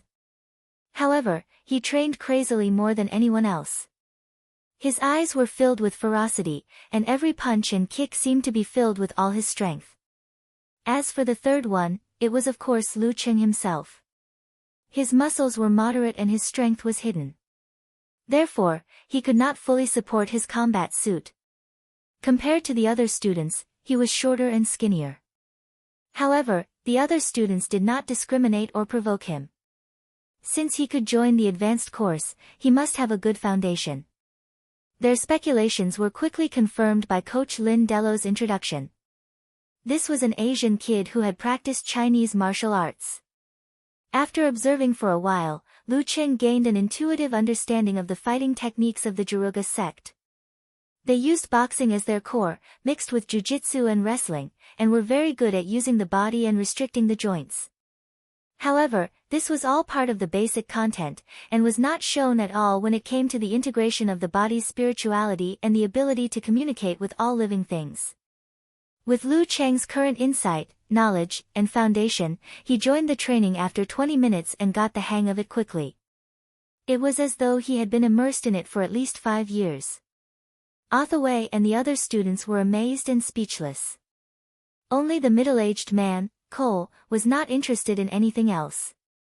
He treated the void in front of him as his mortal enemy and kept on punching and kicking, making cracking sounds. Not bad. He is already at the level of a professional ninth pin. Why hasn't he become a combat apprentice? Lu Chen glanced at him from the corner of his eyes. After more than an hour, Coach Lin Delo announced that the combat training had come to an end. Everyone entered the room at the side and began to awaken their spirituality. This was also the reason why the advanced course was worth $5,000 and why there were so many applicants. After entering the room, Hathaway picked up the corresponding towel and wiped the sweat off her forehead. She glanced at the shy and introverted Asian boy Lu Cheng. He was calm and composed with barely any sweat on his forehead. It seemed like he was just warming up. How magical. She looked at the other students and started whispering to them, attributing everything to the mysterious Chinese martial arts. Actually, I was really just warming up. Lu Cheng could vaguely sense what they were thinking and said to himself in amusement. At this time, Coach Lin Delo closed the door, stood in the center, and said to the 9 students sitting around him. He looked at the 9 students in front of him and said to them, the strength of the body is the key to strengthening the own spirit. However, it is also the cage that restricts us from awakening the own spirit. Therefore, we need to strengthen our body through hard training and let it fall into a state of fatigue to reduce the interference. Your current state is very suitable for the awakening training. He had said similar words many times in the past. However, as there was a new student joining them today, he had to say it again. Her body was tired but her spirit was still excited. Hathaway followed the breathing rhythm that Lin Delo taught her and slowly adjusted her breathing. She gradually felt a strange sense of calmness in her heart. At that moment, Lin Delo pressed the remote control and let the surrounding sound system play a sacred and melodious melody. He was guiding the students to become more relaxed. When she was extremely relaxed, Hathaway felt like her spirit was floating. She seemed to have seen the spirituality that belonged to her. However, she was still unable to awaken it and communicate with it. Isn't this meditating? However, there is a subtle difference. It seems to have some application of self-hypnosis mixed in. Lu Qing experienced the attempt to awaken the own spirit with great interest. His consciousness was above and looked down at his body. He grasped every change in it without missing anything. He was like a god that ruled over this body. Yes, this is not called own spirit. It should be called own spirit. Encountering God in the void, God is oneself. Half an hour later, Linda Luo stopped playing the ethereal music and said to the few disappointed students, "Let's go. Don't try anymore. Otherwise, you will lose yourself." After saying that, he took out a dark red box that seemed to be used to store jewelry. Yes, it was really a box used to store jewelry. After opening it, there was a blue gem lying inside. This is a sapphire that my teacher, Mr. Joseph, the Grand Master of Martial Arts, made. He used the own spirit as the main source of the polishing and gave it a certain level of spirituality. Try to communicate with it and tell me what you feel. This is the practice of communicating with the spirituality of all things. It can help you awaken the own spirit, said Lin Delo seriously. He was a black-haired Caucasian man who was less than 30 years old. He was obviously of Latin descent. The lines on his face looked like they were carved by knives and axes. According to the order, the middle-aged man, Cole, was the first to receive the gem. He communicated with it quietly for a while before opening his eyes and revealing his grayish-white pupils. "I feel a patch of blue." Lindello nodded slightly and didn't comment. He let Cole pass the message clockwise. "I feel like I'm touching water. I almost couldn't breathe just now. Waves, waves, I see waves." After a few people, the object of spirituality was in the hands of the extremely curious Lu Cheng. He imitated the other students and placed the gem in his palm. He placed it horizontally on his left chest and closed his eyes. Focusing his thoughts, he reflected in the ice mirror. His mind slowly descended and came into contact with the gem. It seemed to surround and envelop it. Ripples appeared in his heart lake. Within the ice mirror, a crashing sound could be heard. It was a surging sea that filled the surroundings. It was deep blue, layered, and dimly glowing. Essence. Charm. These two words popped up in Lu Cheng's mind. He felt that this sapphire was very similar to the paper on which he had written the fighting formula. However, there were subtle differences. There are 3,000 paths, but they all lead to the same destination. He suddenly remembered a saying in a cultivation classic. His mind and consciousness immersed in the gem, wanting to explore more. With a crashing sound, the waves of the blue sea surged and churned to the bottom. There was a layer of blood-like water. Thick, sticky, stinky, cruel, evil, and many other sensations appeared in Lu Cheng's ice mirror, creating exaggerated ripples and hideous cracks. Lu Cheng responded in his mind. He visualized the ice spirit holy light and moved a little forward. The blood flow immediately retreated and the ice mirror regained its stability. The blue sea once again covered everything, except for the coldness. It seemed to have two poles. What's going on? When the Grandmaster of Martial Arts Joseph was polishing the gem, he couldn't control his emotions and allowed the negative things to taint his spirituality. Moreover, this evil feeling was buried very deep. It would be difficult to detect or trigger the changes if one wasn't of a similar level. Experts of a similar level wouldn't have the time to study the spiritual item that Joseph was polishing for his disciple. Lu Cheng was still in a state where he didn't know much about the awakening and polishing of the Jaruga sect.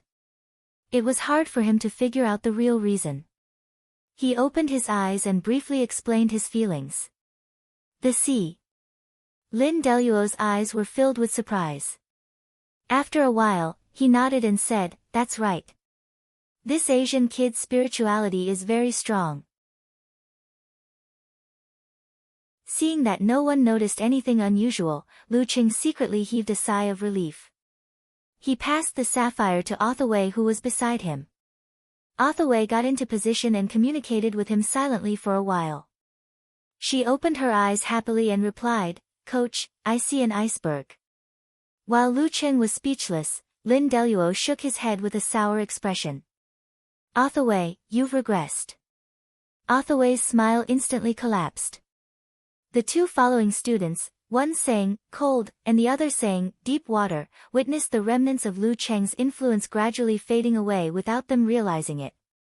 After the practice of own spirit came to an end, Lu Cheng and the rest started their combat training again. This allowed him to re-understand the foundation of his martial arts from different perspectives and concepts. From there, he could find problems that he couldn't detect in the past. Stones from other mountains can be used to attack jade. At 11:30 p.m., Lin Deluo announced the end of the class for the day. If anyone wanted to come in the afternoon, they could do an hour of free practice. Lu Cheng didn't have the time to care about the other students. He took a shower, changed his clothes, and returned to Connecticut University to have lunch with Yen Zhika. With his company, Du Yen had the time to do something of her own. After noon, Du Yen returned and the girl re-entered the classroom. Lu Cheng found the nearest cafe and asked for an iced latte. As he drank, he used the local internet to search for famous criminals in Connecticut. The first thing that came into his view was a scary guy known as the God Slayer. He committed crimes all over America, not just in Connecticut. He took pleasure in killing famous superheroes. Other than that, there was no pattern to his crimes. Until now, he hadn't been caught. This guy probably has the strength of a physical invulnerability expert. Lu Qing exclaimed. However, the God Slayer targeted powerful superheroes. It was almost impossible for him to affect Cuckoo, so he didn't need to be wary of him. Lu Qing swiped his thumb and looked at the search results again. Every year, the Nightmare would randomly kill people. His targets have no pattern. The only thing that can be confirmed is that when the corpse is found, the forehead will be slit vertically and there seems to be an additional bloody eye. According to the police report, there was once a person who tried to commit a crime to escape the law. In the end, he provoked the Nightmare and became the next victim. From the limited 2 encounters, this guy is considered a veteran grandmaster of martial arts in America. He's similar to our Inhuman, no leads, no leads. Lu Qing sipped his coffee in frustration. His plan to clean up criminals had been foiled before it even started. He didn't even know who the culprit was. Out of habit, he continued to scroll down. He saw that there were cases of 2 to 4 female high school students and below disappearing every year. After years of police investigation, they could basically confirm that the culprit was the same person, codenamed Butcher. On the list of suspects listed online, Lu Qing saw a familiar name. Joseph. Joseph from the Msasi martial arts gym. In an ordinary car on the street, Smith looked at the surveillance camera and asked his subordinates, "Can you find out what he's seen?" "Yes, but you need to use the Skynet, boss," answered the guy wearing a baseball cap casually.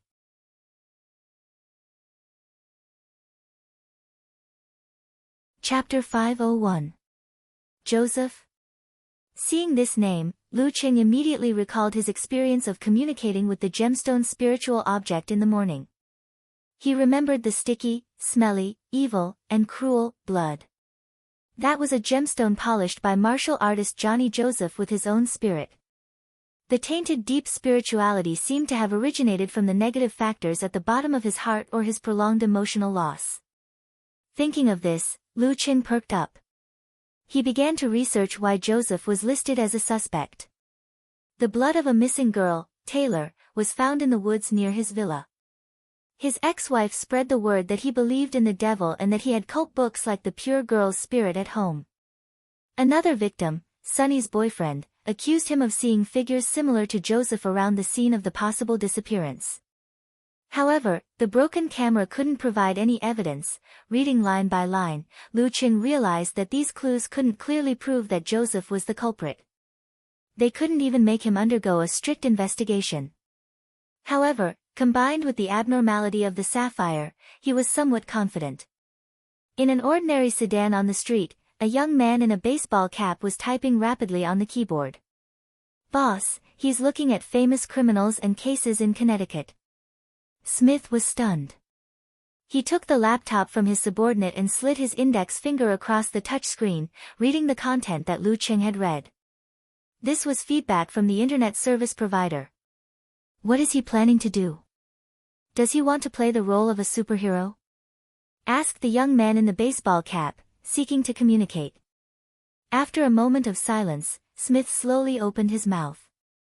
This is probably the hobby of Chinese martial artists. In Chinese, it's called "chia," or learn from each other. He uttered the words he had learned during his research over the past few days in a strange accent. He then added, "Don't our mixed martial arts masters like challenges as well?" "I think I get it." He's looking for a challenge that won't get him kicked out of the game. The young man in the baseball cap was enlightened. "Boss, you have to think of a way to warn him. Don't make this a big deal." Smith nodded slightly and didn't say anything else. He returned the laptop to his subordinate and pointed outside. "I'll go get a cup of hot coffee. Do you want one?" "No need. Can I have some Coke?" The young man in the baseball cap smiled brightly. After getting out of the car, Smith went to another shop and bought a cup of steaming black coffee. Then, he took the elevator to the top floor and entered the rooftop. Leaning against the edge, he silently looked down at the building opposite. The short building was called Msasi Martial Arts Arena. A few minutes later, the door of the rooftop was opened. The gray-haired middle-aged man, Cole, appeared with a bag of things in his hand. He looked exhausted, but his eyes were cold. Smith. Cole was stunned for a second before he let out a sigh. "You're here again." Smith picked up the cup, downed the remaining coffee that had cooled down, and smiled bitterly. "Uncle Cole, how have you been?" "I still haven't awakened my own spirit, and I still haven't become Joseph's combat apprentice." Cole took out a can of beer, opened it with a bang, and took a deep gulp. The pale yellow beads of water flowed down his chin, which he had forgotten to shave, past his grayish-white and messy beard stubble, and fell to the ground, breaking into 8 pieces. Smith opened his mouth, as though he wanted to say something, but in the end, he didn't say a word. He crushed the cup into a ball, turned around, and left the rooftop. He found a supermarket and bought a can of Coke for his subordinate. He instructed him to go home and rest, to ensure that he had enough energy to wait for his next shift. As for the other members of the team, they were sent off to do other things. After studying for a long time, Lu Qing suddenly broke into laughter. He was mocking himself for being too engrossed in his role. Even if he was fairly certain that martial artist Johnny Joseph was the criminal, butcher, who had been active for more than a decade, he could still pay him a visit with peace of mind. However, if he couldn't find any concrete evidence, it would be very troublesome to clean up the mess.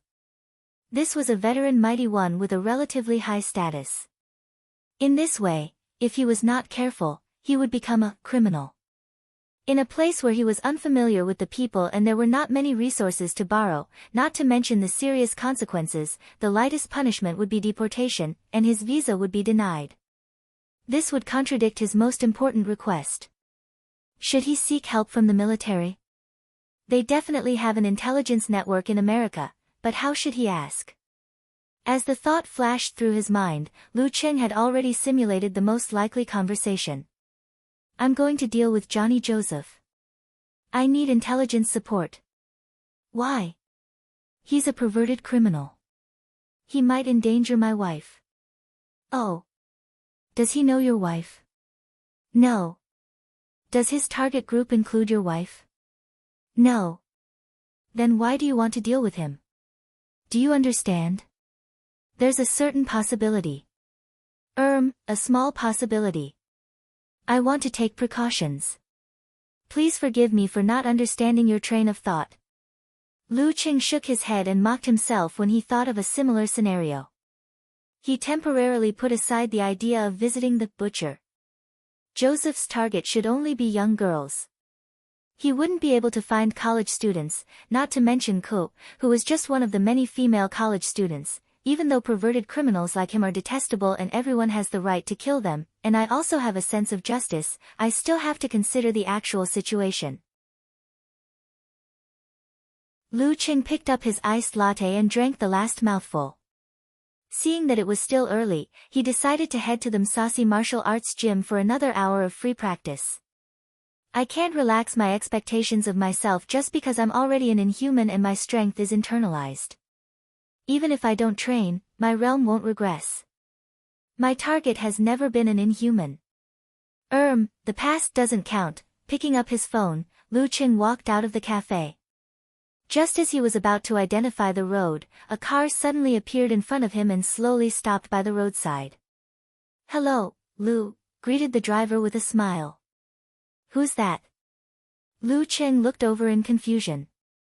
He felt that the young and sunny face was a little familiar. But, in his eyes, most foreigners look the same. "You asked me for directions yesterday," Smith reminded him. "Oh, it's you." Lu Qing suddenly remembered. Then, a thought came to him and he blurted out, "How do you know my surname is Lu?" At that moment, his hair stood on end. He was like a monster that was about to pounce. His natural aura made Smith shiver. He almost lost control of his body and abandoned the car to escape. Taking a deep breath, Smith maintained his smile. He took out his identification and introduced himself. "I'm Smith from the Department of Homeland Security. I'm in charge of monitoring your activities in Connecticut." His actions didn't violate the regulations. Such monitoring could be communicated with the target. Reminders and warnings were given first to let Chinese martial artists know that they were under the strict supervision of the state apparatus. This could effectively reduce the occurrence of violent incidents and nip the problem in the bud. However, follow-up monitoring wouldn't be reduced because of this. They would detect and prevent unforeseen events at the first instance. This was actually the most common method used by many experienced agents when they received similar missions. However, Smith was a greenhorn and had a bit of aggressiveness. Hence, he chose to monitor in secret. Lu Cheng was stunned for a second. From the corner of his eye, he saw his image playing on the screen of the computer in the passenger seat. He was convinced. "Can I verify your identification number?" Just as he finished speaking, he saw the corner of Smith's mouth twitch. It was as if he heard the other party shouting about the trust between people. "Sure," Smith maintained his expression and answered in a deep voice.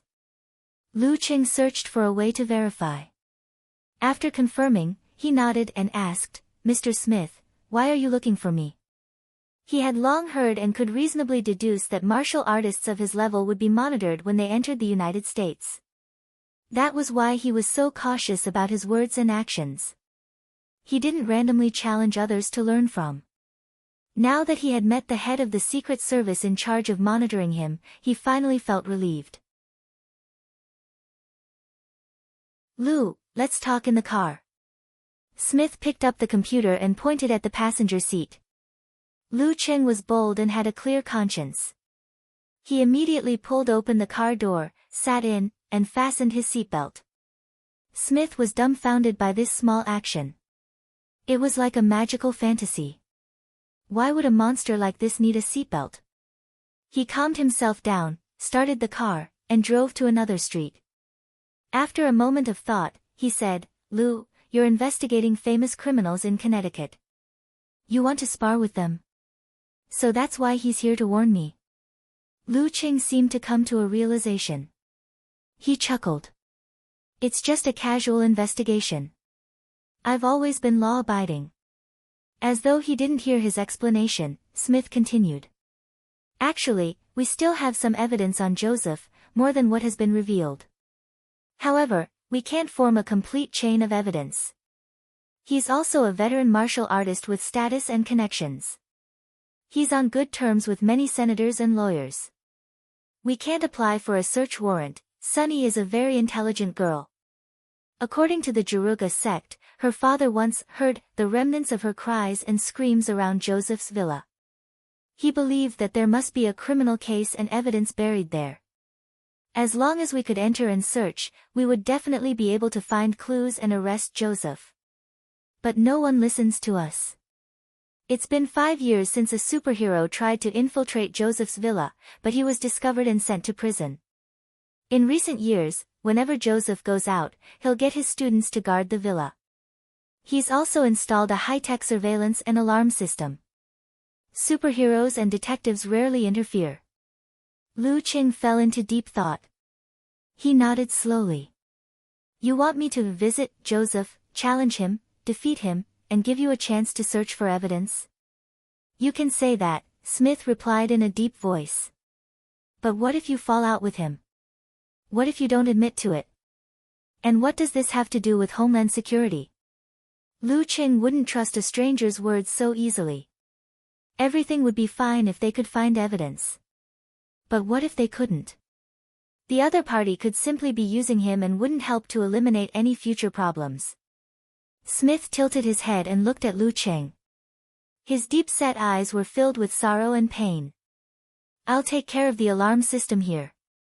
If we can't find any evidence, as long as you disguise yourself well and don't let Joseph get hurt too badly, this will just be an ordinary attack case involving a superhero that we can't find any suspects. I can cover it up." At this point, he took a deep breath and said, "When you were searching for information, you should have seen the photo of the victim, Sunny, and her boyfriend. You should have seen him being interviewed." Lu Cheng's memories lit up. The photo of the blonde girl's boyfriend flashed across his mind. Gradually, they overlapped with the head of the Secret Service before him. Judging from the time, Smith must have joined the national apparatus because of this matter. Lu Cheng's wariness was mostly gone. He began to believe Smith's words. Retracting his gaze, Smith looked ahead. "I know this is a difficult choice for you. Joseph is also a dangerous monster. You might not be able to win against him. Besides, you can only defeat him and not kill him." Before he could finish his sentence, he saw Lu Cheng light up his phone from the corner of his eye. He calmly buried his head and focused on watching a video. It was a compilation of Joseph's battles from the past year.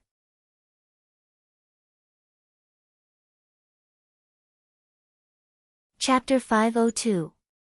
Smith shut his mouth and focused on the road ahead. He let the car turn onto another road in the quiet atmosphere. It took many twists and turns, going back and forth, and circling around Kingstown University again and again. After a long while, Lu Cheng exited the video interface and opened the app. He replied to Yen Jika's complaint about the professor, unhurried as usual. "What's your answer?" Smith asked expectantly and nervously. His voice was a little hoarse. Lu Cheng glanced at him casually and didn't answer. He sent a message to Yen Jika first. "Do you want me to be the bane of evil? What's the situation?" Yen Jika replied with an emoji of a confused and adorable mythical beast. "An agent from the Department of Homeland Security is looking for me for a favor. Coincidentally, it's in line with my plans. The situation is too complicated, so I'll tell you about it after dinner. It's not dangerous. The worst-case scenario is that you have to find me a good lawyer so that it won't affect my future visa." Lu Cheng replied with a smile. Empress Dowager knows a few good lawyers and has the backing of an agent from the Homeland Security Bureau. You'll be fine as long as you don't cause any big trouble. Yen Jika saw how confident Lu Cheng was, as if he was going to the next street to buy groceries. She wasn't worried, but more curious and puzzled. Cheng really can't stop worrying no matter where he goes. "What's your answer?" Seeing that Lu Cheng had stopped chatting, Smith repeated his question. His sunlit face was tense, afraid to reveal the turbulent emotions in his heart. "No problem." Lu Cheng locked his phone with a click and answered calmly. With the strength that Johnny Joseph had displayed in the past year, Lu Cheng was confident that he could beat him in a one-on-one duel before he made a breakthrough in Ice Mirror. What's more, this was a surprise attack, and his Ice Mirror had reached the level of encountering gods in the void. Self-reflection, no problem. Smith was shocked and surprised at the same time. He could feel the strong confidence that was hidden deep under the surface. Is he really fine? Although Joseph's strength had been fluctuating, it had always been at the dangerous grade. In the past 6 months, it felt like he had returned to his peak and was on the same level as the Chinese monster beside him. He definitely wasn't an enemy that could be easily dealt with confidence. Smith was worried and emphasized this point. Seeing that Lu Cheng was unmoved, he didn't mention it again. He had waited for 5 years for such an opportunity. He was not willing to miss it because of his misgivings. He only wanted to grasp it firmly. At 4 in the afternoon, Joseph will leave the Msasi martial arts gym and return to his home in the suburbs.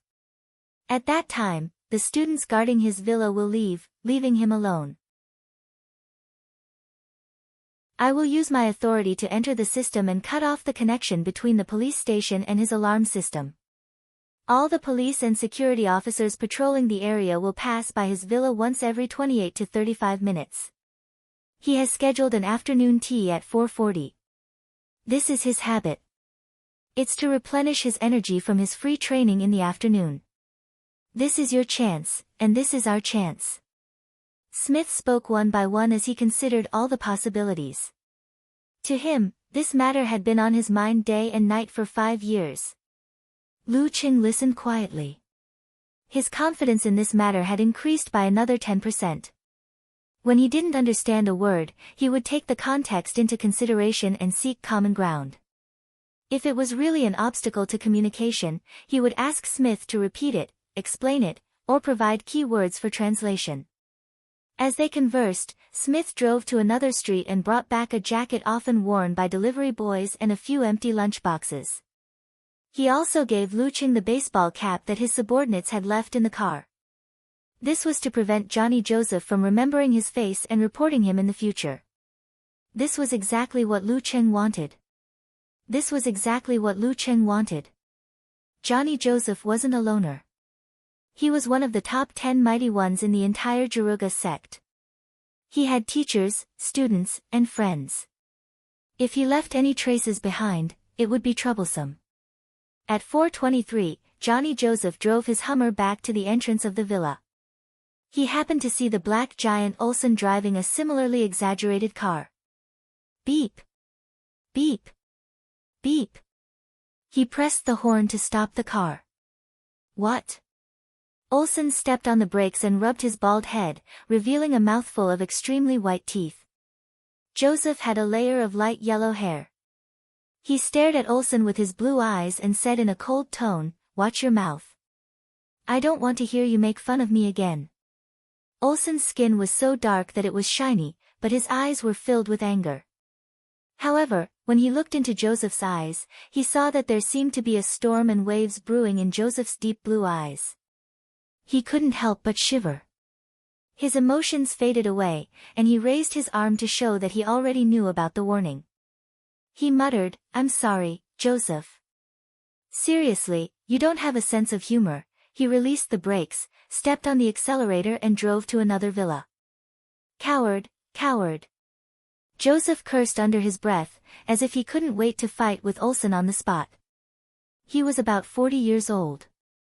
He was a Caucasian brawny man who was more than 1.9 meters tall. The muscles on his arms and chest were well-defined and exceptionally eye-catching. "You can get ready now." Watching this scene from afar, Smith said with a trembling voice. Lu Ching was both nervous and expectant. At this moment, he took out his black-rimmed glasses and put them on his nose bridge. He lowered the front of his baseball cap and covered half of his face with the shadows. He held a quarter in his right hand and let it flip and jump between his fingers. After parking the car and walking to the door, Joseph saw 4 students coming after hearing the news. They stood in a row and greeted him respectfully. He nodded satisfactorily and said a few words. Then he waved his hand and let the students leave. He closed the door and walked into the treasure room on the first floor. There were many carefully polished gems placed here. Some were bright red, some were clear green, and some were light blue like lake water. There were all kinds of gems, and as their radiance intertwined, they rippled with a sense of peace and tranquility. Other than that, there were also tree carvings, bone carvings, and other works of art on the shelves and tables. They all gave off a sense of spirituality. "Ha, they'll never find it." Joseph let out a smug and sinister laugh. He closed his eyes and released his own spirituality, immersing himself in the quiet light. It was as if he could see holy, pure, and beautiful faces. They were illusory and floating, like spirits that walked on water. Just as he sank into a drug-like frenzy, the doorbell suddenly rang. It rang again, and every sound was ear-piercing. Damn it! Why did he come early? Joseph opened his eyes in anger. His blue pupils were clearly bloodshot. He took a deep breath and calmed down. He turned and walked to the door. Since he was skilled and bold, he only glanced at the surveillance camera casually. After confirming that it was the food delivery guy, he reached out and opened the door. He saw the delivery guy with a baseball cap and a slightly lowered head. No. At that moment, Joseph, whose own spirit was powerful, suddenly felt as if he was facing a monster or a demon. At that moment, Lu Ching flicked his finger. The coin in the slit flew up with a clang, creating sparks of gold and red.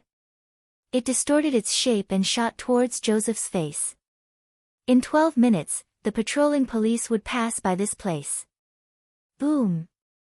When Joseph extended his fan-like palm to block, the coin that was infused with Emperor Yen force suddenly exploded. The fragments flew forward and split into 2, then into 4, and then into 8. The enemy was caught off guard and was only able to send 1/3 of the fragments flying. At that critical moment, a blue glow appeared on Joseph's body. It significantly reduced the speed of the shards, causing them to only leave a red mark on his skin. Lu Cheng had just flicked the coin when he retracted his qi and blood. He quickly swung his left fist, which was covered in frost formed by ice shards, towards the enemy's lower abdomen. The meal box fell. Joseph's other fist rushed forward in a hurry, blocking his opponent's attack with exaggerated bulging muscles. Bam! The blue glow around Joseph instantly shrunk and seemed to have solidified. It was as if the sea had encountered a cold wave from the north and south poles. Ice spirit force. Lu Cheng's left arm rebounded. His qi and blood gathered and then exploded. He shook his right shoulder and swung his heavy fist sideways, igniting a crimson flame. Boom! Just as Joseph was about to block, he was hit by a shockwave similar to an explosive explosion. The already solidified blue glow shattered and scattered in all directions, vanishing into thin air. His body couldn't take it anymore, and he staggered backwards. Once Emperor Yen was out, the enemy was invincible. This was the fully formed Emperor Yen force. As Joseph retreated, Lu Cheng took a step forward and threw a punch of Ice Spirit and Emperor Yen at the same time, leaving no gaps. He always maintained the optimal distance between each step, as if he was measuring accurately. Joseph couldn't retaliate, dodge, or escape. Bam, bam, bam, bam, bam, bam. Lu Cheng was like a robot. Following a predetermined sequence, he ruthlessly unleashed his Dan force. Half of it was light, half of it was heavy, and he invited Emperor Yen. After 8 consecutive exchanges, Joseph, who didn't understand what was going on, felt hot and cold at the same time. His strong body began to tremble. If not for his many years of fame and the fact that he had recovered to his peak by absorbing pure spirits, he probably wouldn't have been able to withstand it. Bam! Lu Cheng took another step forward. Using the realm of encountering gods in the void, he activated his qi and blood, stimulating a certain part of his body. His muscles swelled, and his fascias opened up. He seemed to have grown much taller. This was a simulation of the circulation of the fighting formula. The effect wasn't as good as the original, but the advantage was that there was no need to pronounce it. Boom! He swung his fist down and landed on Joseph's forearm. A ball of crimson flames burst out, creating a violent shockwave. His opponent's stance was forcefully broken, and he staggered backwards. Then, he took a sliding step and threw a punch forward.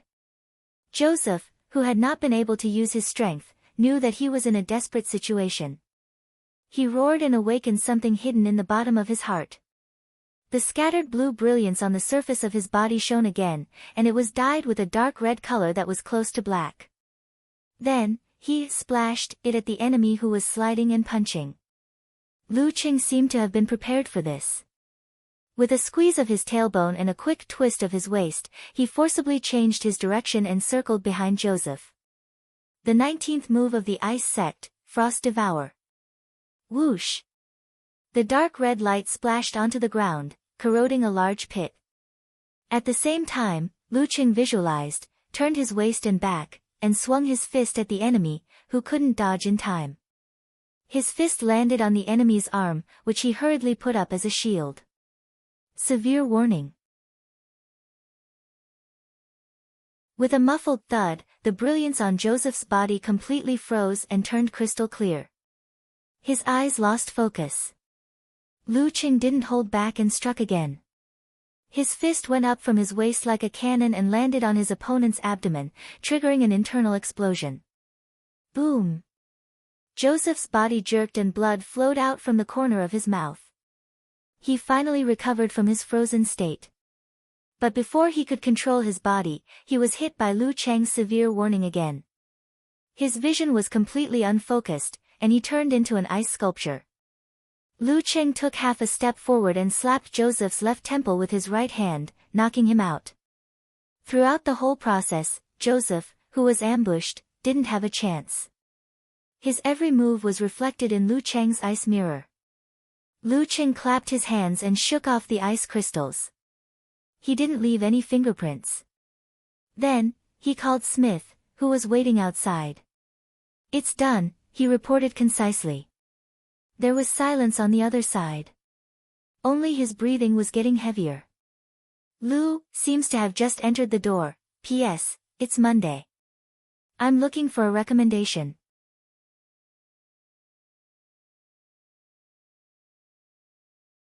Chapter 503. After a moment of silence, Smith replied with a trembling voice, "All right, I'll be right there." After ending the call, Lu Cheng scanned his surroundings but couldn't find any valuable clues. He had no choice but to turn his attention back to the unconscious Joseph. In the previous battle, it seemed like it was easy for him to kill the Grand Master of Combat without giving him a chance to retaliate. But in reality, to achieve such an effect, he had gone all out and held nothing back. With the ice mirror as the core, he had perfectly integrated his prediction, force, unique skill, footwork, and other skills into one. That was how he had managed to subdue his opponent without any accidents. An inhuman mighty one wasn't as easy to deal with as he made it out to be. Because of that, he didn't hide the characteristics of his martial arts, nor could he. Even if he didn't know how he looked, Joseph would be able to find out who the attacker was after he regained consciousness. That would leave behind a rather troublesome trail. When he first thought about the Connecticut criminal cleanup plan, he was thinking that he could easily disguise the characteristics of his martial arts and mix in the techniques of the Juruga sect. However, if he were to face a stronger enemy, once he was sure that he was guilty, it wasn't as if he couldn't be ruthless. It wasn't uncommon for people to have their brains damaged during a battle. Anyway, the American government would probably like such results. According to his master, their man-made weapons project urgently required grandmasters of combat who had been thoroughly brainwashed. But considering that he wasn't familiar with this place, he didn't have any information or clues. Rashly determining who was guilty and who deserved to die wasn't in line with his beliefs. Moreover, it could easily leave behind other influences. So, he gave up on the sudden plan. It was as though he was playing a YY game. Who knew he would run into Smith?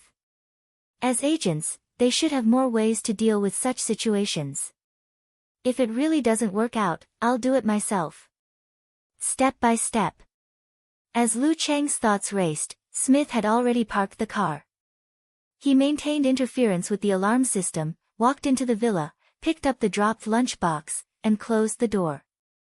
His gaze swept past Lu Cheng, whose face was covered by his glasses, and landed on the unconscious Joseph on the ground.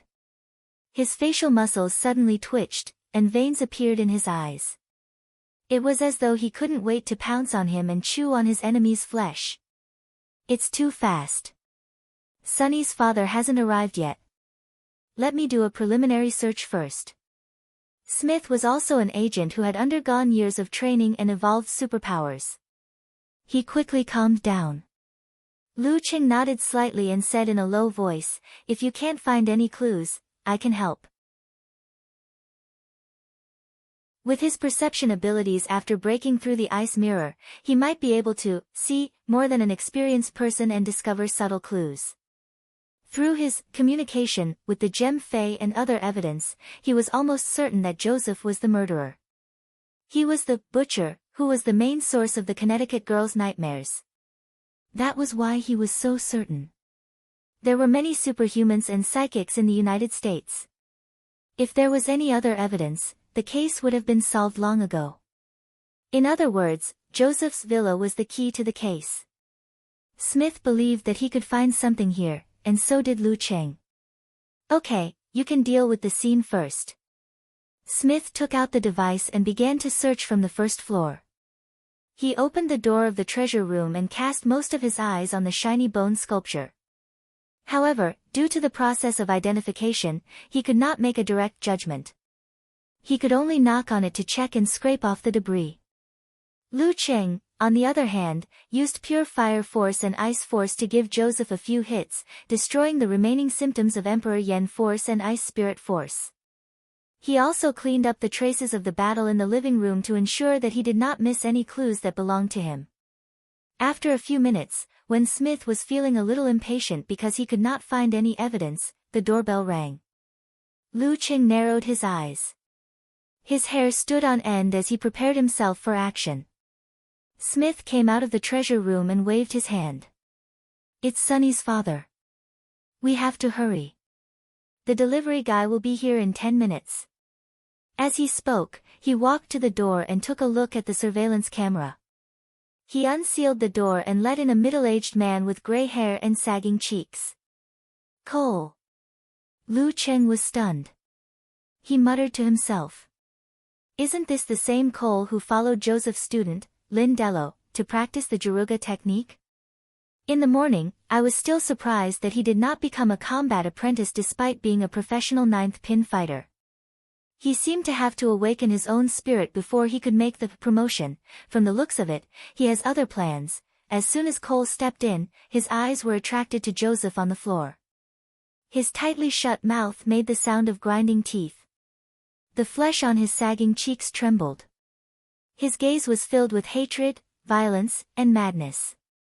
It was as though he could melt and penetrate the body of his enemy. Uncle Cole, hurry up, reminded Smith. Cole panted heavily. He forcibly retracted his gaze and began to scan his surroundings. He did not recognize Lu Cheng. He only nodded gratefully at the superhero, who was wearing a baseball cap and black-framed glasses. He could not see his face clearly. He's Sunny's father. Lu Cheng asked in a low voice while Cole was looking elsewhere with a sorrowful expression. He believed that with Smith's monitoring of him, he should know that he was in the same class as Cole. Yes.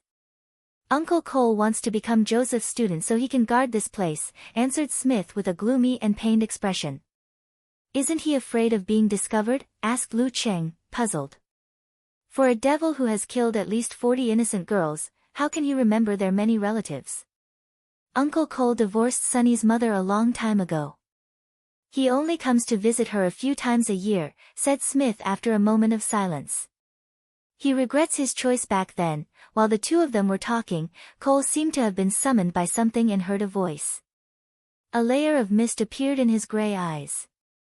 He turned around and walked towards the treasure room. He stared at the crimson gem and muttered to himself, what a pity.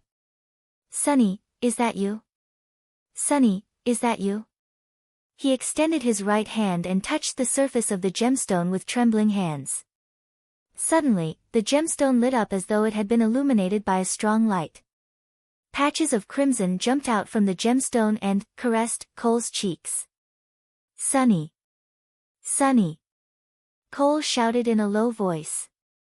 The fog in his eyes condensed into droplets of water that slid down his rough face and grayish-white beard stubble. The surrounding gemstones and sculptures were affected by this as they shimmered with spiritual light, enveloping the treasure room in a sorrowful and gloomy atmosphere. Sunny! Smith rushed in with large strides and kept muttering softly. He vaguely felt the warmth that the blonde girl had once given him, as though it was yesterday. He believed that he had found a clue, hee.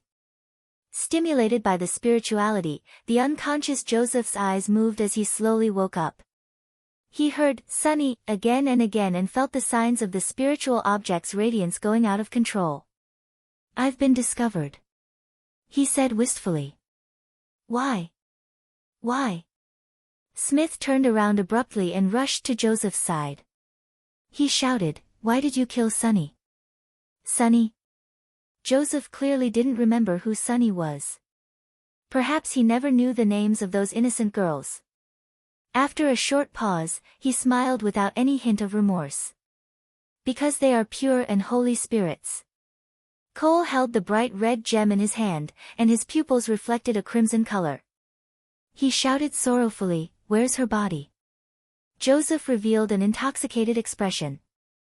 It was so perverse that it made one's hair stand on end. Part of it became a spiritual object. The rest merged with me. Wretch. Lu Cheng, who understood the meaning behind his words, almost spat out the coffee he had just drunk. Demon, you're a demon. Cole panted and cursed as he approached Joseph step by step. Poor Sunny. She didn't do anything. Because of this, she was innocently murdered. She didn't even know the murderer's reason. She must have been confused, puzzled, and confused at that time. Joseph ignored Cole and Smith's reactions. He struggled to look at the delivery boy who had defeated him. However, all he could see was his pants, clothes, black-rimmed glasses, and baseball cap. He was 1.76 to 1.78 meters tall. His body was covered by clothes, and his skin was covered with ice crystals. He couldn't tell which race he was from, but his spirit was very, very strong. Are you the new superhero? Joseph asked in a hoarse voice as he rolled his blue eyes. He wanted to know why Lu Cheng interfered and why he was attacked. No, Lu Cheng answered with simple words. Well, I can't reveal that I was here to eliminate the source of the threat to Ku. That would alert Smith and the rest of them to my weakness. Joseph killed women for the pure and Holy Spirit. He didn't limit his targets to younger girls. He might have targeted Ku, who had the talent for meditation. Then you're doing this for justice. The bane of criminals. Joseph sneered. Not really, Lu Cheng answered frankly.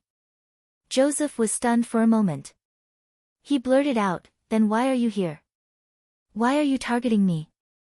Lu Cheng thought for a moment. He lowered the brim of his baseball cap and said, I have nothing better to do. Theoretically speaking, I do have too much free time. That's why I have the time to indulge in whimsical thoughts. Coincidentally, I've always been good at taking action, nothing better to do. Joseph was stunned. He didn't expect this at all. Just because I have too much free time, I'm being targeted. Fuck. Shit. What kind of stupid reason is this? The anger in his heart turned into flames. He couldn't wait to get up and bite Lu Cheng. In that instant, he felt the confusion, doubt, and pain that Sunny and the rest felt when they were innocently killed. In his sorrow, Smith thought that Lu Cheng was merely retaliating verbally against Joseph. Amused, he walked over and took out a metal box the size of a palm. From the box, he took out a syringe, a needle, and a liquid that glowed with a faint golden light. After assembling the syringe, Smith injected the liquid into Joseph's body. He turned to Lu Cheng and smiled. Muscle-slowing agent. It will make him feel weak for an hour. Also, it has serious side effects that will damage his recent memories. If he was in good condition, he might be able to pull through. But now, may God bless him. Not bad. Lu Cheng nodded in satisfaction. Smith stood up, glanced at his watch, and said to Lu Cheng, I'll send you off first. Uncle Cole, watch the scene. Okay. Cole replied in a deep voice, his eyes fixed on Joseph. After Smith and Lu Cheng left the villa, got into the car and drove away, Cole let out a maniacal laugh and slowly approached Joseph. What are you going to do? Joseph, who had been waiting calmly for a lawyer, finally panicked. In the car, Lu Cheng glanced at Smith and sighed. You should be able to guess what happened in the villa. Uncle Cole is determined to pay the price. Smith didn't answer directly. Lu Cheng didn't say anything else and closed his eyes. P.S. Please recommend me.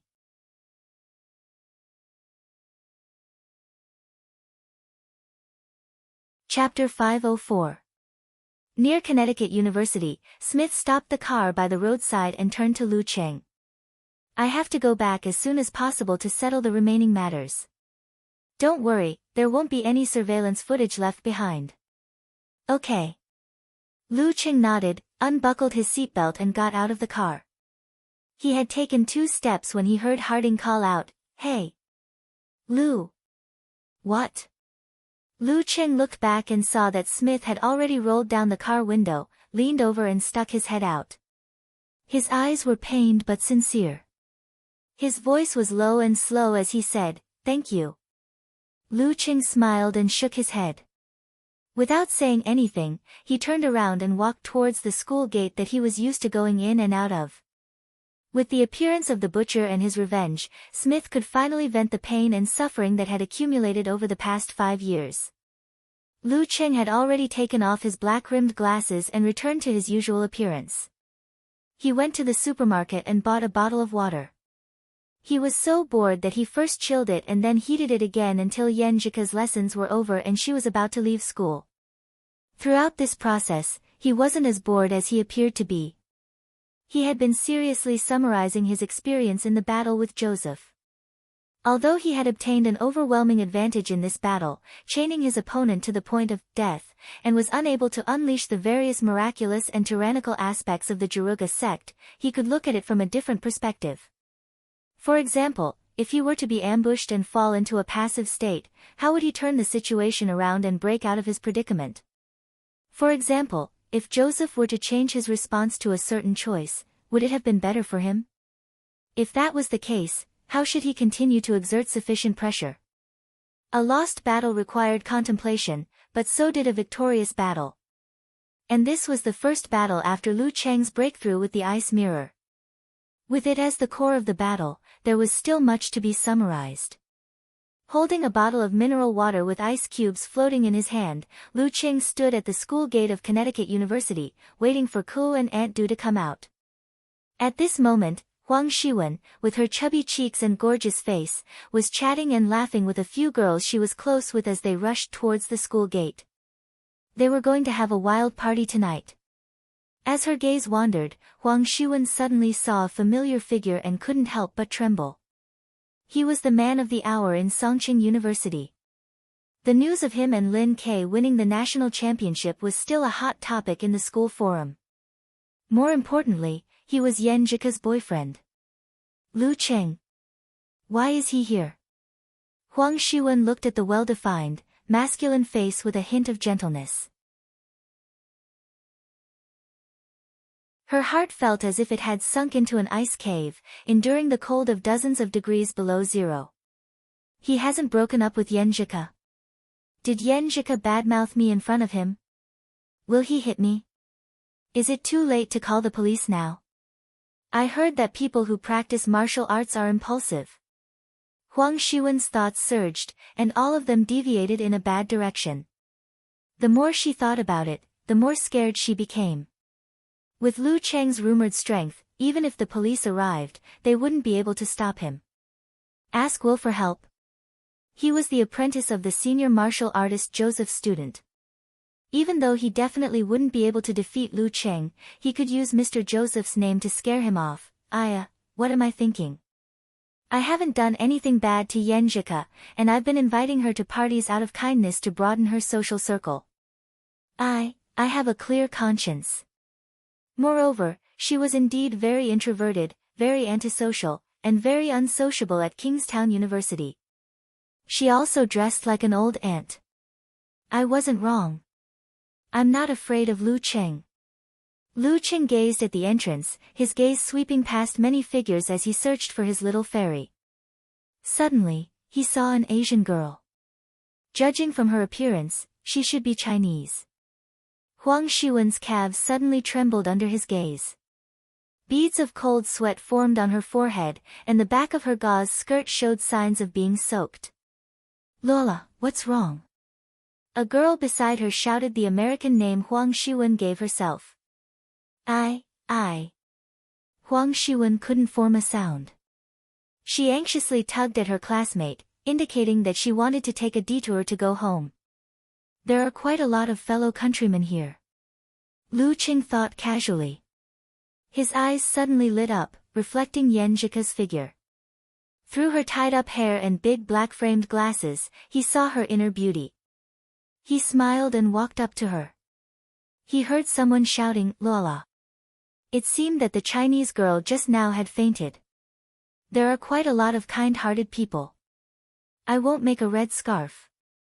Lu Qing held Yan Jika's left hand and took over her bag and sundries. He felt that his heart had really settled down and become unusually steady. It was as though he had returned to a warm and peaceful home. The residual emotions from his surprise attack on the Inhuman had completely dissipated. What's going on there? Yan Jika looked curiously at the side, which was surrounded by layers upon layers of people. I think a girl fainted. The weather changes drastically. It's easy to catch a cold if you're not careful. Lu Qing said whatever came to mind. He had already calmed down and his expression was relaxed. Yan Jika vaguely saw that the surrounded girl had already woken up and was being carried away by kind-hearted people. She didn't care much and returned home with Lu Qing. While waiting for Aunt Du to prepare dinner, she dragged the worrisome Qing upstairs and sat on the edge of the bed. She coughed lightly, pursed her lips and deliberately kept a straight face. Tell me, what bad things did you do in the afternoon? Her eyes were bright and full of curiosity. Cough, I went to catch a psychopathic murderer. Lu Qing summarized the main point. Psychopathic murderer. Yan Jika's clear eyes widened. They were filled with confusion and doubt. All the guesses she made in the afternoon had come to nothing. You should have heard of Butcher, right? Lu Qing asked. He was a notorious criminal in Kingstown. Yes, I've heard of him. Empress Dowager even summarized a few key areas where Butcher committed his crimes. She told me not to go there for no reason. It's better to be safe than sorry. You caught him. Do you know who he is? Yan Jika couldn't keep a straight face anymore. She was like a little girl who wanted to hear a story. Lu Qing walked to the girl's side and sat down. He nodded and said, It's Joseph, a senior martial artist from the Jaruga sect. Didn't I sign up for the advanced course? When I was communicating with the gem to awaken my own spirit, I sensed the hidden bloodthirst of the grinder, which is Joseph. Originally, I didn't have any other evidence. If I went to him directly, I would easily become a criminal and be deported. That's why I didn't want to do it at first. Later, the head of the Secret Service, Smith, who was in charge of monitoring me, contacted me. His girlfriend, Sunny, was a victim of Butcher. Without waiting for Lu Qing to finish, Yan Jika was stunned. She changed her position and blurted out, There's a Secret Service monitoring you? Is there really a surveillance system? That's right, we'll also monitor when experts from other countries enter the country. Which do you want me to talk about first? Secret Service or Butcher? Lu Qing was amused. Both. Yan Jika had already let down her hair and removed her glasses. Her eyes were bright and clear. After answering, she suddenly let out an "Aya" and blurted out in relief, Thank goodness we drew the curtains. Before she could finish, the girl shut her mouth. Her pretty face was as red as a peach, making Lu Qing's heart skip a beat. He cleared his mind and answered firmly, I've seen their surveillance footage. It only covers my activities outside. If Smith dares to peep, I'll let him know what it means to lose his memory from a beating. Seeing that Yan Jika didn't want to talk about this topic, Lu Qing changed the topic and described the general situation. Although Joseph is similar to an inhuman, I've improved recently. Moreover, it was a surprise attack, so subduing him was a sure thing. What I'm most worried about is actually the problem of cleaning up. I'm afraid that exposing my identity will bring you trouble. This is also why I didn't want to do it at first. However, with Smith around, it won't be a problem. As for Uncle Cole, he will definitely turn himself in. However, he doesn't know who I am and doesn't know me. Even if the Jaruga sect finds a corresponding superpower user, they won't be able to trace it back to me. Listening to Lu Cheng's tireless narration, she thought of the girls who were harmed by the demon, Butcher, the pain that Cole and Smith had to endure, and the determination of that father who was willing to pay the price. Yan Jika had mixed feelings. Her eyes reddened, filled with resentment and sympathy. Those poor innocent girls. That perverted criminal with no remorse. She suddenly reached out and patted Lu Cheng's shoulder. Biting her lip, she nodded seriously. Cheng, you've done a great job. One of the main goals of my dream of practicing martial arts is to be a chivalrous and righteous swordsman.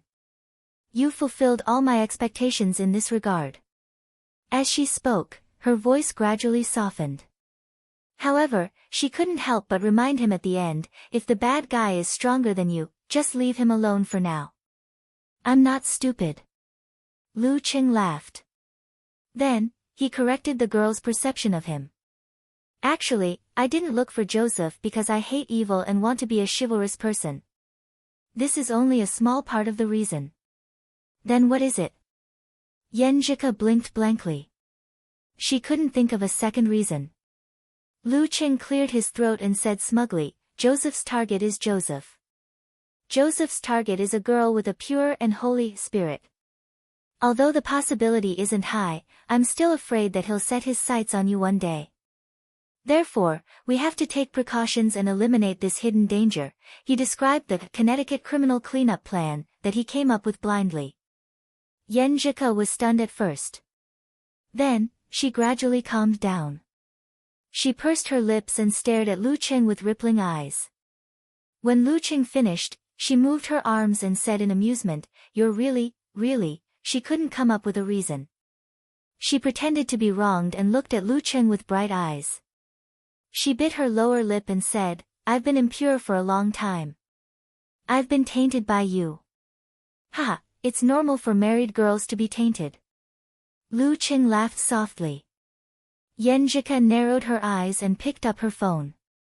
She leaned into her husband's arms and said, Let me check if there are any reports. 10 seconds later, she saw the news. She acted as a human translator and said, The butcher that has plagued Connecticut for a decade has finally shown himself. A victim's father is a new superhero, Deliver-a-Man. Deliver-a-Man. Deliver-a-Man. Ha! Yenjika burst out laughing and stopped reading. Lu Cheng's mouth twitched. He was very dissatisfied with his superhero nickname. Yes, very dissatisfied. It's not cool at all. P.S. There are too many people on the list this week. I can't even get into the top 15.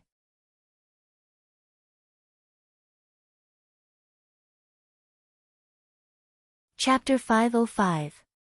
After laughing for a while, Yenjika raised her head and looked at the dissatisfied Lu Qing. She deliberately frowned and said, I remember you said you would be my personal delivery boy. Didn't you say you would only deliver food to me? You liar. As she spoke, the corners of her mouth curled up again, unable to keep a straight face. Lu Qing reached out and held the girl's waist. He cleared his throat and laughed. I didn't deliver takeout to Joseph. Don't tell me I should tell him, Sir, your severe warning has arrived, your Emperor Yen force has arrived, and the DF-21 you ordered has been launched. Qing, I realize you're getting better at talking. Tell me, did you learn bad things from Talker? Yenjika laughed and leaned comfortably in Lu Cheng's arms. She picked up her phone and read the rest of the news. When the police arrived, the living room of the villa was covered in blood. Joseph's body, she couldn't continue reading. She felt her appetite disappear instantly. Lu Qing lowered his head and saw the few lines of words with his strong eyesight. Cole vented his pain and hatred to his heart's content. He drained Joseph's blood and dismembered his body. He even tried to chop it up and burn it, destroying everything beyond recognition. Lu Qing sighed and clicked his tongue as he watched. At the same time, he was even more certain of the subsequent developments. If that was the case, the coroner probably wouldn't be able to discover that Joseph had been frozen. Pure explosions and flames were mostly controlled by experts. Cole also completely destroyed the villa's surveillance system. The experts couldn't recover the damage. Yenjika skipped the first part of the news and translated the following description. Cole truthfully confessed his crimes, but didn't mention the Deliver-a-Man. Even if the relevant personnel used superpowers to induce him, they couldn't find anything. We can make an outline of the Deliver-a-Man. He's good at computers and is a very good hacker. He can hack into the police system and cut off the connection between the alarm system and the police station. He's very good at fighting and is stronger than the veteran martial artist Joseph. He has the superpower to create explosions. He likes to dress up as a delivery boy. After reading, Yenjika pursed her lips and looked at Lu Cheng. She nodded, seriously, and said, based on what they listed, even your wife wouldn't recognize you, they're thinking too much. Lu Cheng shook his head, amused. That's for the best. As a person with a big heart, he had already forgotten that unimpressive nickname. At this time, Du Yen finished preparing dinner and urged them to go downstairs. Affected by the news, Yenjika only ate a little, while Lu Cheng ate a lot to make up for his previous consumption. After dinner, the girl turned on her computer and busied herself with reports. Lu Cheng took the menu, lit the table lamp, and sat beside her. Sometimes he would study cooking, sometimes he would look up news, sometimes he would watch videos of the Jaruga sect, and sometimes he would turn his head to admire the girl's soft and beautiful side profile. Your report looks quite complicated. After a few glances, he sighed. Fortunately, there's no rush. I'll hand it in next week. Right now, I'm just doing a simple preliminary research to facilitate tomorrow's group discussion. Yenjika tucked her hair behind her ear, picked up the cup, and took a sip. She unlocked the screen of her phone and looked at the discussions in several groups. She blurted out, the girl who fainted just now is Huang Shiwen. Huang Shiwen? How come she fainted? Lu Cheng had heard of this name before. He knew that she was a classmate of his little fairy and was in the same training program. She was good at socializing and often invited his wife to parties, which annoyed her since she didn't like such occasions. She turned from tactful evasions to outright rejections. Yenjika looked at her husband suspiciously. Seeing that he was sincere and didn't seem to be faking it, she shook her head and answered, I don't know. Maybe it's because she has to play and study at the same time. She often stays up late and her health is deteriorating. Huang Shiwen fainted the moment Ching showed up. Could it be that he secretly used a secret technique to help me vent my anger? No, I didn't say anything bad about Huang Shiwen to him. At most, I just complained that he was too warm and friendly. I couldn't stand it. Maybe Huang Shiwen had a guilty conscience and fainted after seeing Cheng. While thinking, Yenjika made a guess and felt inexplicably good. This is good. I didn't cause any trouble and I feel like I've vented my anger. Because there weren't many tasks, she was quite relaxed. From time to time, she would chat with Lu Cheng and chat about other topics. When Lu Cheng saw interesting news or videos, he would also share them with her for fun. This kind of learning scene was very warm and comfortable. The only problem was that the efficiency was too low. Yenjika didn't finish collecting the simple information until it was close to 9 o'clock. It's all your fault. She looked at the time and kicked Lu Cheng lightly with her slipper-clad foot. You made me lose focus. Is this called a fatale? Lu Cheng laughed and made fun of himself. After flirting for a while, Yenjika suddenly heard her stomach growling. She looked up and said in an aggrieved tone, Cheng, I'm hungry. As the exclusive delivery boy, it's time for you to show off. I didn't eat much for dinner because of that news. I promised to complete the task. Lu Cheng took out his phone and searched for a nearby 24-hour restaurant. There weren't many restaurants in Connecticut. Only a few were open after 9 o'clock. Seeing that he was searching carefully, Yenjika's dimples appeared. She suggested excitedly, do you want me to go with you? I haven't eaten supper since I came here. Okay, I'll drive. You have a driver's license here? Lu Cheng blurted out in surprise. Of course, it's not hard to get a driver's license here. I followed Aunt Du in August and passed the test. Awesome, right? Yenjika raised her chin proudly. I admire you the most. Lu Cheng praised exaggeratedly. While they were in high spirits, the couple took the keys and drove out. They went straight to a 24-hour restaurant that Yenjika had heard about for a long time. It was famous for its local specialty pies. The night was hazy and the wind was blowing. It was quiet all around. The north of Connecticut was not as lively as the big cities. As the car sped up, Lu Qing had to remind Ke to stay steady and not step on the accelerator. After a while, a figure appeared at the intersection in front of them. He was wearing a black cloak and was dressed strangely. He was waving his arms to stop the car. What's going on? With her husband beside her, Yenjike was very brave. She stopped the car after muttering a few words and looked over in confusion. The cloaked man opened his mouth and spat out a string of words with some slang. Lu Qing was stunned. He only understood that the cloaked man was trying to say that there was danger ahead. When he communicated with Smith, he knew that Lu Qing was an outsider, so he would slow down and reduce his slang and non-standard grammar. What did he say? Lu Qing asked in a low voice. He said that the Black Forest area ahead is the slums.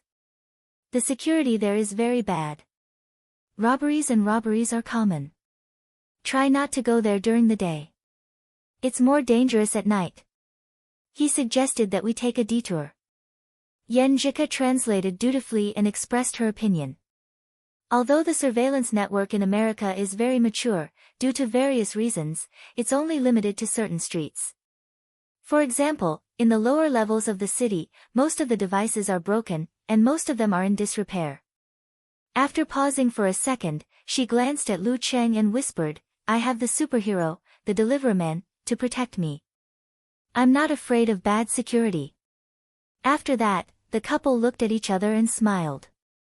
They waved at the cloaked man outside. Thank you.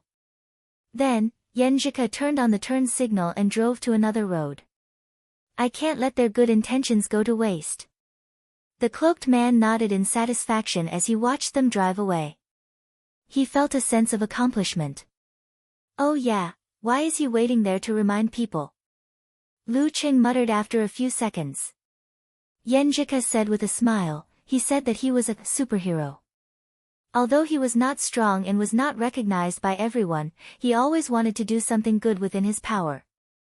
Seeing that many people unknowingly entered the Black Forest area at night and suffered losses and even injuries, he stopped cars here every day to remind them. Lu Qing was touched by her words. He sighed with peace of mind. I think this superhero culture in the United States is quite interesting. Every country has its own unique characteristics. Yeah. Yenjike nodded in agreement. Then, she frowned in confusion. But he's wearing a black cloak to stop cars. Other than people like us, who would dare to stop at night? No wonder he said it wasn't effective, that makes sense. Lu Qing was stunned. Yenjike left in high spirits and returned home when it was 9:40 p.m. After a hearty meal, Yenjike returned home. Shower and sleep. The girl rested for a while, grabbed her pajamas and change of clothes, and walked to the door. Before she left, she looked back at Lu Qing warily. Seeing that he didn't intend to follow her, she walked into the bathroom. Seriously, am I that perverted? Lu Qing laughed and shook his head. After a while, the sound of running water stopped. Yenjike came back with a towel wrapped around her head. Her nightdress tonight was slightly different from usual. It was a spaghetti strap style, revealing her delicate collarbones, beautiful shoulders, and fair skin. Lu Qing was stunned when he saw it. I always wear this. I was too embarrassed to wear it in front of you before. Humph, you said that I'm a married girl. What's there to be afraid of?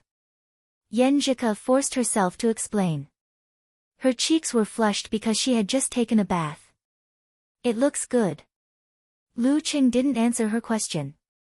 He walked over and volunteered, I'll help you dry your hair. Okay. Yenjike sat down, took off the wet towel, and let Lu Qing dry her hair. Smelling the fragrance and lowering his head, he saw the breathtaking beauty. Droplets of water slid down her slender white neck and stopped at her delicate collarbone.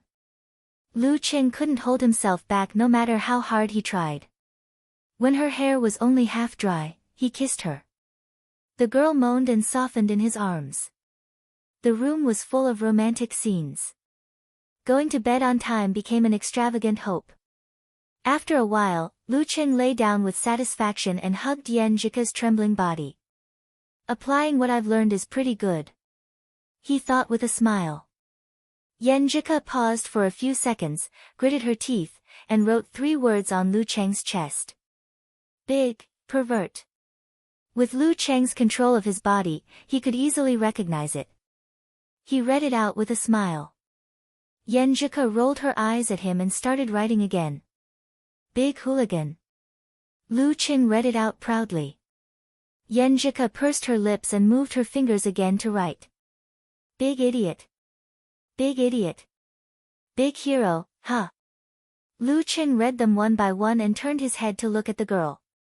He found that Yan Jika had already turned her head and looked to the side. In a dark corner of the street, Smith, who was on night shift, received a call from his superior. Any unusual movements from the target? Did he leave the surveillance? Asked the other side in a deep voice.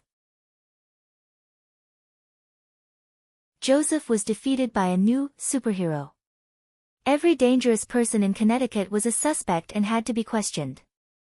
Smith answered without blushing or panting, no, he's very obedient. Very good. The superior didn't say anything else because he didn't think that Lu was suspicious. According to the available information, this dangerous person was no different from Joseph. The next morning, Lu Qing continued his training. After everything was done, he sent the girl to school and jogged to the Msasi martial arts gym. He planned to participate in the class as if nothing had happened. $5,000 can't be wasted. I'll go to the Dragon Punch dojo in the afternoon to see the legendary Zhu something.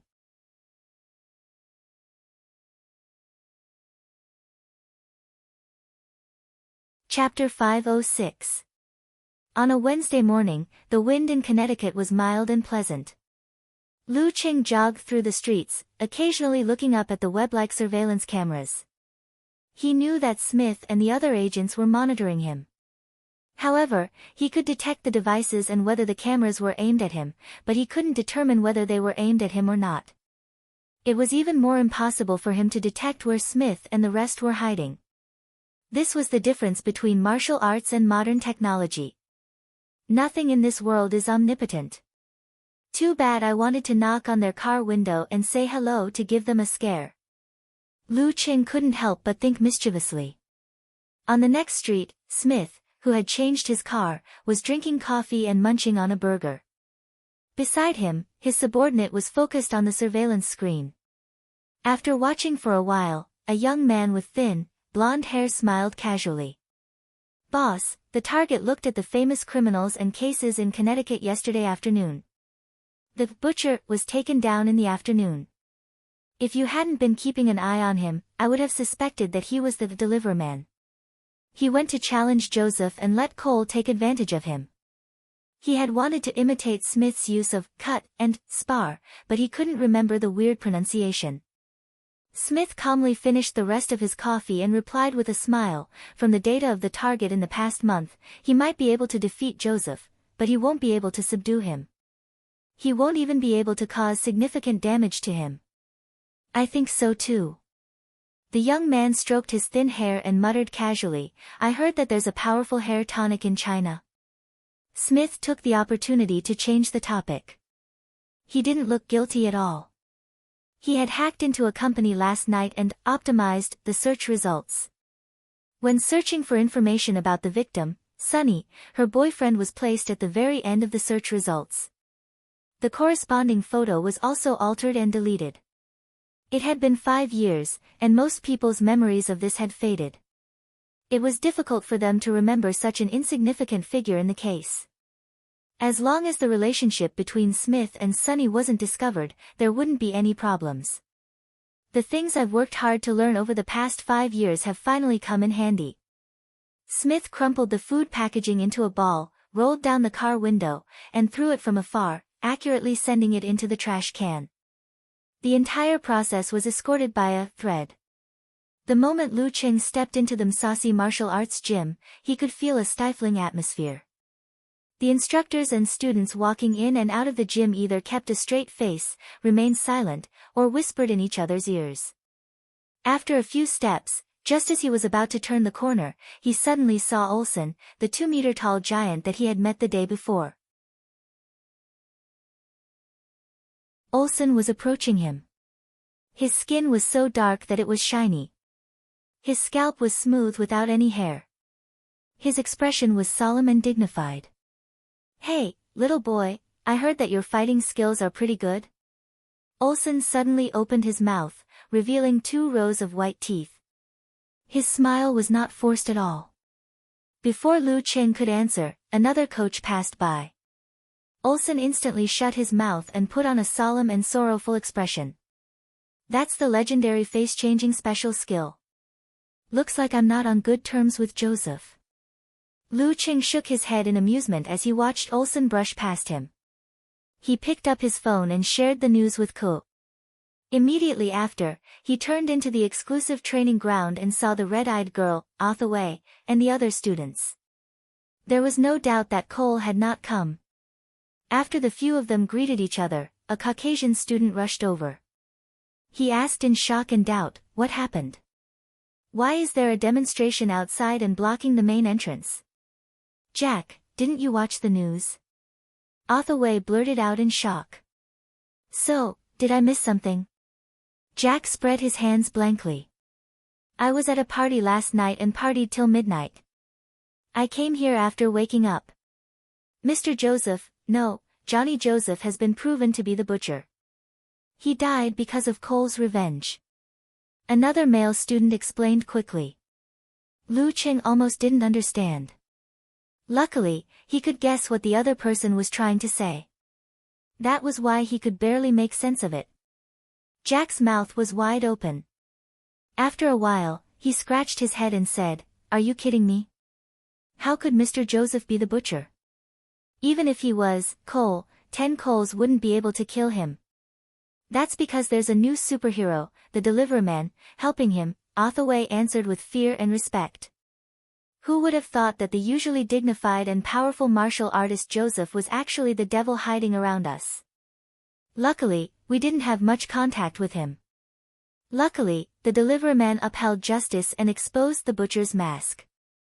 Really? Jack took out his phone and browsed the news. After a few minutes, he exclaimed and burst out with a series of words. Lu Qing was stunned. "Oh, my God! Is this real? So cool."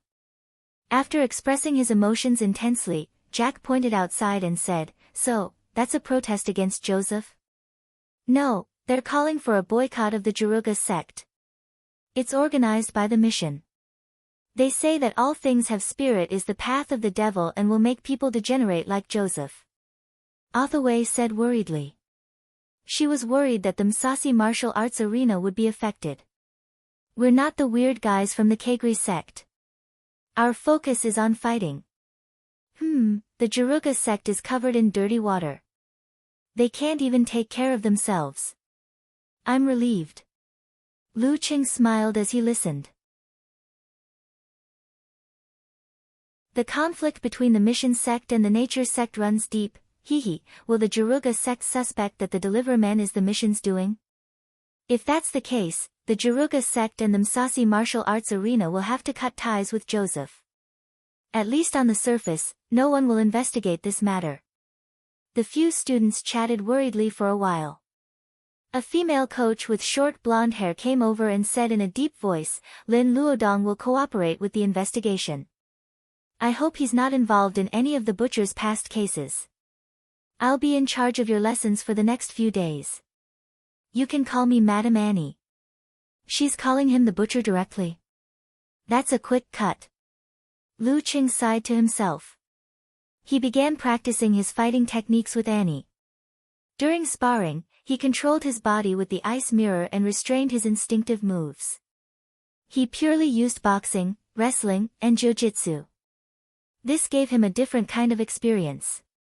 He looked back at his instinctive reactions during combat and improved himself from the details. Although she had some concerns, Annie had already awakened her own spirit. Her corresponding spiritual cultivation wasn't weak, so she maintained a calm state throughout. She earnestly completed the awakening teaching and other content, allowing Lu Qing to gain some insights. When the lesson ended, Lu Qing took a shower and changed his clothes. He carried the bag and left the Musashi martial arts arena without looking back. He had lunch with Yen Zhika and chatted about the butcher's case in school. After Yen Zhika's lesson, he bought a bottle of water and walked leisurely to the Dragon Punch Dojo of China. It was a short distance away and only took him 3 to 5 minutes. After leaving the Musashi martial arts arena, Jack invited Asil and the other students he was close to his rented apartment for a meal. He specially ordered pizza, chicken wings, cola, and other food. When they gathered together, the topic of conversation was always about the butcher and the deliverman. The more they talked, the more excited they got. They made many guesses and finished criticizing each other. At this moment, the doorbell rang and the sound echoed throughout the living room. "Who is it?" Asil asked instinctively. Jack stood up and walked to the door. He didn't care and smiled. "The takeout is here." Just as he said the word, takeout, it was as though a magical spell had been cast on him. He froze on the spot and the discussions in the room were instantly silenced. "Don't tell me it's really the deliverman?" Jack swallowed his saliva and forced a smile. As he spoke, he carefully opened the door and made many confirmations. After a long mental journey, he finally got the pizza, chicken wings, and other food. Just an ordinary delivery guy, Jack turned around and shrugged. Everyone was relieved at first, then disappointed. Similar scenes were happening in many places in Connecticut. Especially the children, they were filled with fantasies. After Lu Qing arrived at the Dragon Punch Dojo of China, he waited at the front desk and saw the skinny young man, Li Zuanping. "Is Dojo Master Zhu here?" he asked excitedly. Li Zuanping was all smiles. "He's here. He's doing a demonstration. If you were an hour later, he would have left." That's good, that's good." Lu Qing nodded with a smile. He followed Li Zuanping into the training grounds and saw layers and layers of people in front of him.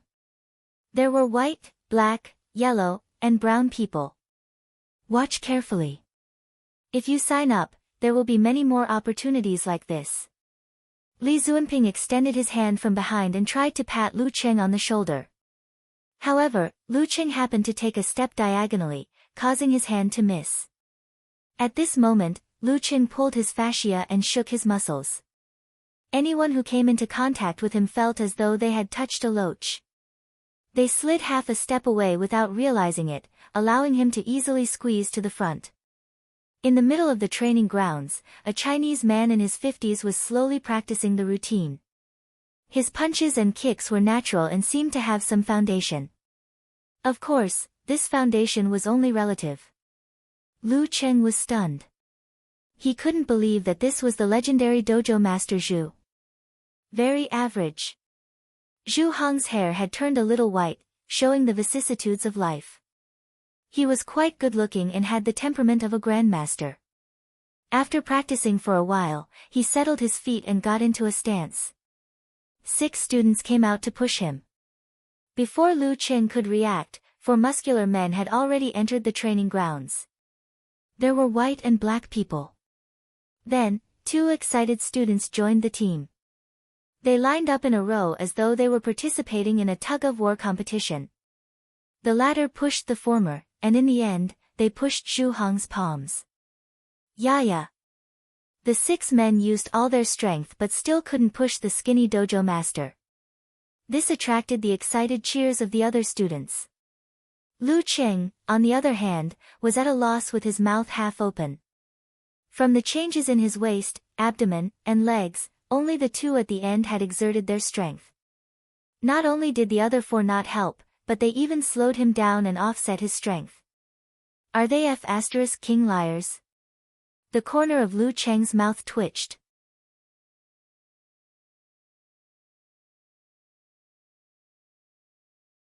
Chapter 507.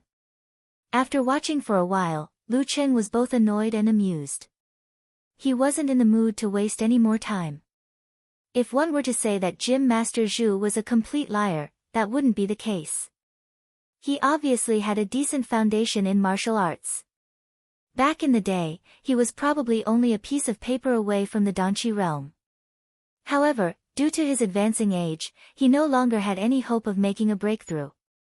Although the dragon fist he created couldn't be said to be stunning, it was still a combination of techniques from several countries. It was simple and powerful, and was suitable for beginners. Given his situation, it wouldn't be difficult for him to set up a martial arts dojo in Chinatown near Connecticut University to earn some retirement money. However, if he wanted to make a name for himself, set up a signboard, set up a chain, and earn a huge sum of money, that would be beyond his reach. He could only rely on trickery to make up for his lack of martial arts.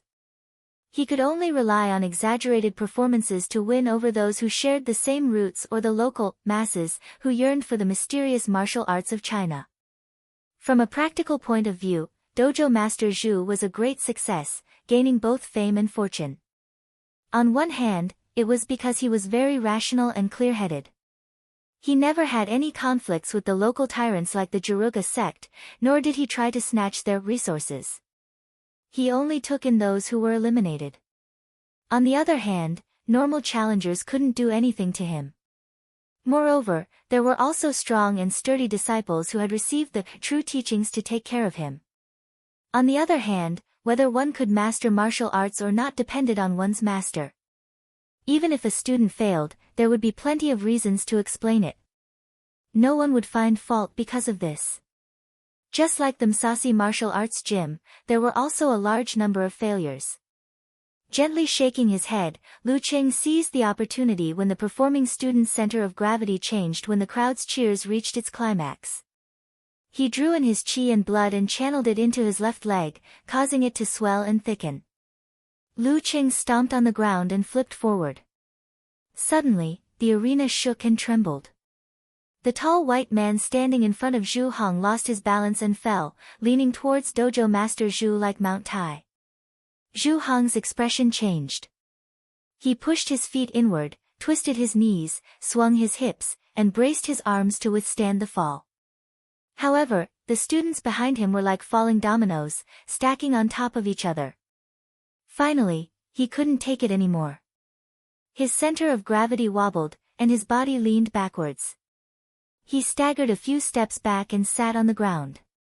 Thump! Thump! The 6 students all fell to the ground in a heap, staring at Zhu Hong with their eyes wide open. The surrounding cheers came to an abrupt end. Everyone looked at each other with a blank expression on their faces. What was going on? This is probably what they call a performance accident. Lu Cheng chuckled mischievously. While the crowd was panicking, confused, and focused on the interior of the venue, he picked up his phone, took a picture, and retreated. He squeezed out of the human wall, straightened his clothes, and slowly walked away. After a few seconds, everyone came back to their senses. The 2 Caucasian men in the crowd looked at each other in confusion. George, let's go back to class. The brown-haired young man with a few freckles on his face glanced at Zhu Hong, who hurriedly stood up and said disappointedly. The shaking of the field and the fall of the students were very close together. In hindsight, it was easy to confuse the cause and effect and think that the latter was the cause of the former.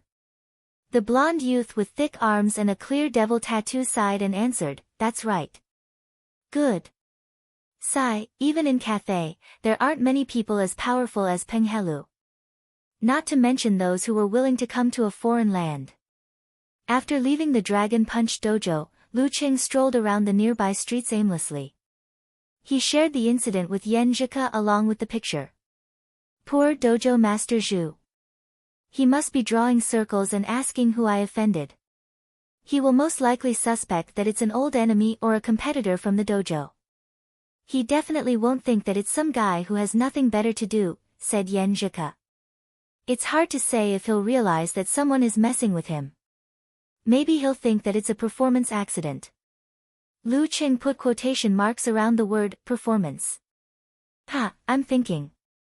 If that so-and-so knew that someone's true motive was to prevent trouble before it happened, and that it wasn't too far away, what kind of expression would he have? At that moment, the conversation between Lu Qing and Joseph appeared in Yan Zhika's mind. This time, Lu Qing didn't say that he had nothing better to do. Instead, he answered frankly, for my wife's safety, I have to get rid of the hidden danger in advance. What kind of reaction would Joseph have then? If it were me, I'd definitely ask, who's your wife, and get a weird answer of, you don't know her. After a series of weird conversations like, do I have anything to do with her, and, I don't think so. He'd feel extreme absurdity and endless anger. It should be the expression of someone who died with their eyes wide open. Sinister smile expression, replied Lu Qing. Yan Zhika forced herself to turn her attention back to the classroom. Rest in peace, Mr. Joseph. It's my fault for coming to Connecticut to study after this conversation. Lu Qing thought of his Connecticut criminal cleanup plan again. Hence, he leisurely started to filter out possible targets. Nightmare was stronger than Joseph. He hadn't locked onto a suspect of any value. He couldn't even find out who he was, let alone pay him a visit. Furthermore, his crime area was only in the slums, so he could effectively avoid him. The others were either people that Aunt Du could handle, or they wouldn't involve Ku at all. There were only two that could pose a threat. One was Mizuski, of Polish descent. His skills were only passable. He was the boss of a mafia in Connecticut. He was involved in arms smuggling and large-scale drug trafficking. He worshipped spirit cultivation and liked to use drugs to control girls, lure the innocent, and hold wild parties. In some situations, strength couldn't prevent everything. Mizuski had been caught a few times, but he had taken precautions in advance. He had his capable subordinates take the blame and go to jail. He was still at large. One of them was called Pavel. He was a member of the church and a Grand Master of martial arts. Due to the fact that he had violated young children and young girls, his current whereabouts were unknown. There were rumors that he was hiding in the famous Holy Top Church in Connecticut. However, in the absence of evidence, no one dared to search for him, even superheroes. Thinking of this, Lu Qing turned on his phone and sent an email to an inconspicuous mailbox. He asked Smith to provide more information for his reference. If there was a good opportunity and there weren't any consequences, he could try. If not, he wouldn't think about it for now. The butcher incident was at the cusp of a storm. It was better to avoid it for a while. Smith opened the door and got out of the car. He stretched his limbs and walked to the cafe. Just then, he received a notification. He took out his phone and logged into an email that didn't belong to him. He saw Lu Cheng's email. After browsing through it, he covered his face with his hands. Is there an end to this? However, if this happened a few more times, everyone's attention would be diverted from the butcher case to the follow-up. That would completely bury the possibility of me being related to the deliverman. But I can't do too much, or I'll be exposed sooner or later. P.S. I'm stuck at the end of this chapter. I didn't finish it for a long time. Seeing that there wasn't enough time, I wrote down the parts one thought of. That's why the word count is lower. I can't postpone it to tonight.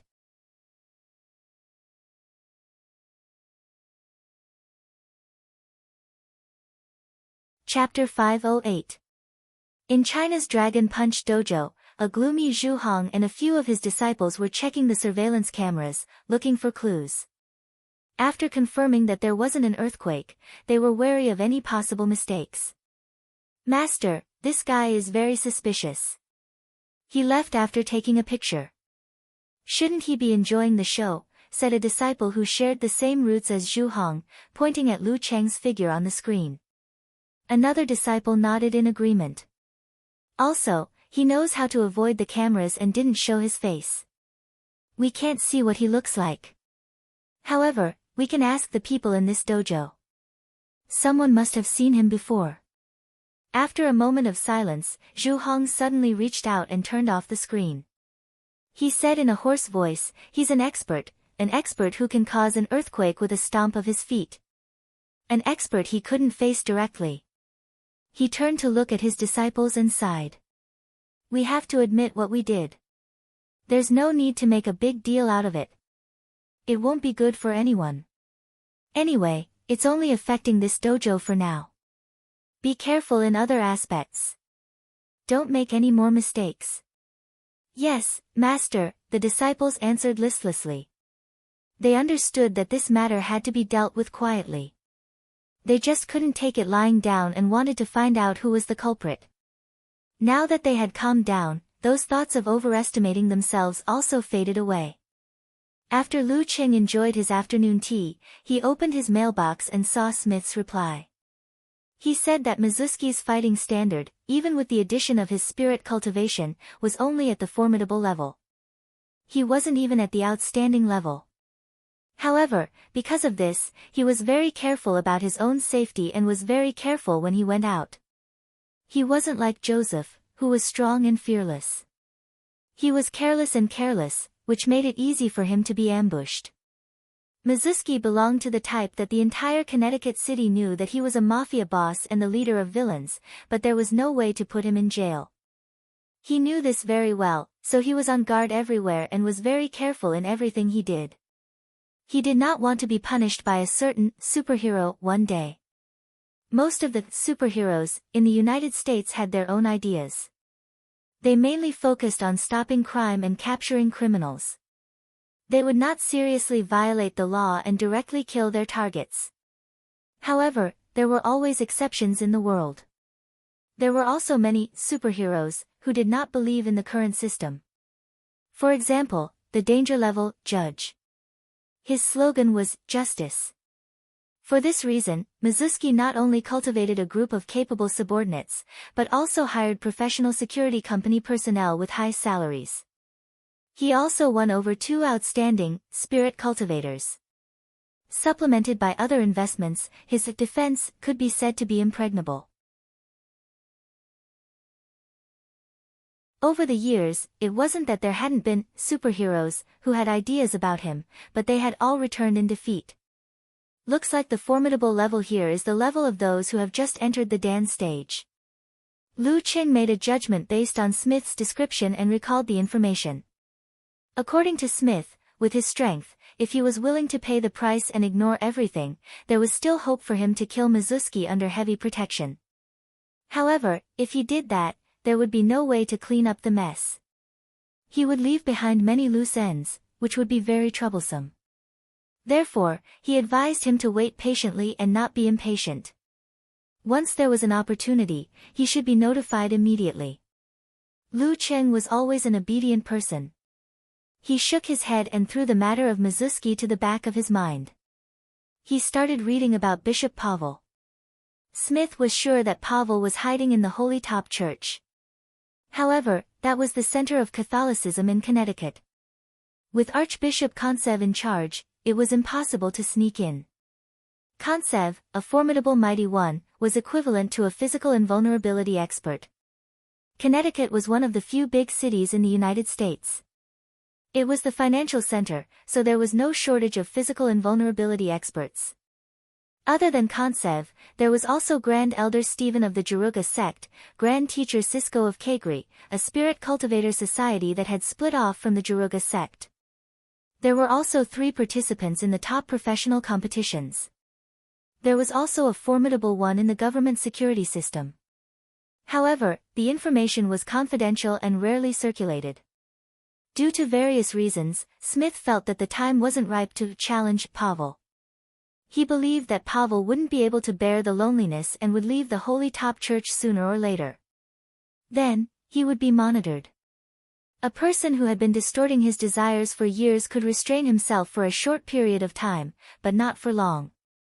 All right. Lu Qing couldn't help but laugh. He reformatted the letters in his mailbox and exited the app. He stopped thinking about Mizuski and Pavel and started searching for terms like spirit cultivator and psychic in high spirits. Yenjika only had one class in the afternoon, followed by a group discussion. Lu Qing didn't have to wait long before he received the news of the rendezvous. He hurried over and returned home with the girl. Just as they got out of the car and were about to enter the house, they heard a knocking sound coming from their neighbor's house. Looking over, they saw a middle-aged man with a light yellow beard mowing the lawn with a push weeder. Seeing the couple looking over, he waved and greeted them with a warm smile. Looking back at the messy and long lawn, Yenjika blushed and said, "I forgot to hire someone to mow the lawn for the past 2 weeks." Seeing that it was still early, Lu Qing got an idea and said eagerly, "Why don't I do it?" This was the responsibility of the main labor force in the family. "Sure, I remember there are weeders in the garage." Yenjika was also excited. It felt like a child playing house. Hitting it off, the two entered the garage and found a stack of machines. Then, they took out their phones at the same time, lowered their heads and started typing away. After a few seconds, Yenjika stole a glance at Lu Qing and asked curiously, "Cheng, what are you looking at?" "I'm searching for tips on weeding in America, guide to lawn repair." Lu Qing showed the screen. "What a coincidence, me too." Yenjika's lips curved into a professional smile. After that, the two burst out laughing. They felt that they were indeed new teenagers who grew up in the age of the internet. Nowadays, it's a habit to ask the internet before doing anything. After some discussion, Lu Qing moved the weeder out of the garage. As he was preparing, he saw Yenjika hiding in the shadows with empty hands. "What are you going to do?" Lu Qing chuckled. Yenjika waved her fist solemnly and said, "I'm going to cheer you on." "You might as well cheer 666. Lu Qing couldn't help but laugh. He retracted his gaze and began to push the weeder to clean the plants that were growing recklessly. At first, he was still a little unfamiliar with it, but after a while, he could hear the force of the weeder. Gradually, it became easier and more experienced to use it. He mowed the lawn neatly. During this process, he exchanged glances with the uncle next door and nodded at him from time to time. They really felt like neighbors. Yenjika, who was in the shade, watched him work with her dimples. Her eyes were gentle. Before 4:30, Lu Qing finished the lawn. Yenjika, who had shouted, "Good luck," to show that she wasn't just a spectator, came over and helped with the follow-up. After busying himself for a while, Lu Qing glanced at his little fairy who had a strand of grass stuck to her face at some point in time. "Why don't we cook tonight? I've already studied the recipe seriously." As he spoke, he reached out and pinched the weed, returning her beautiful face to her fair and clean face. "But I haven't seen the recipe yet." Yenjika blinked. She wanted to try but was also a little nervous. "What are you afraid of?" "I'll teach you." Lu Qing waved his hand generously and continued, "Besides, you're so smart. It'll be the same if you read it live." "That makes sense." Yenjika was full of confidence in her own intelligence. After informing Aunt Du, the girl took out an apron and put it on Lu Qing before putting it on herself. "What should we do first?" she asked with sparkling eyes. "Stir-fried beef." Lu Qing flipped to the corresponding page of the recipe and placed it on the counter. "Okay." Yenjika opened the fridge and picked up a piece of beef. After looking at it for a while, she said, "This is meat. Empress Dowager said it's most suitable for roasting and frying. The recipe says tenderloin." Lu Qing tilted his head and glanced at it. After a while, the girl found the tenderloin and watched a certain superpower user defrosting the ice with his hands. Lifting the kitchen utensils, Lu Qing controlled his body. The knife moved quickly, leaving after images. After a while, the tenderloin was reduced to strips of meat. "My knife skills aren't bad, right?" Lu Qing boasted proudly. "Although I've never practiced knife skills, my senior sister is known as the black and white divine knife." "Awesome!" Yenjika praised. She took out her favorite kitchen weighing tool and meticulously calculated how many grams of sweet potato starch, how much water, and how much oil were needed according to the recipe. She concentrated on mixing them with the shredded beef to make it more tender and smooth. Lu Qing started cutting onions at the side. Frost covered the onions and buried the feeling that rushed into his eyes. As he cut, he turned his head and looked at Yen Zhika, who seemed to be doing some important experiment.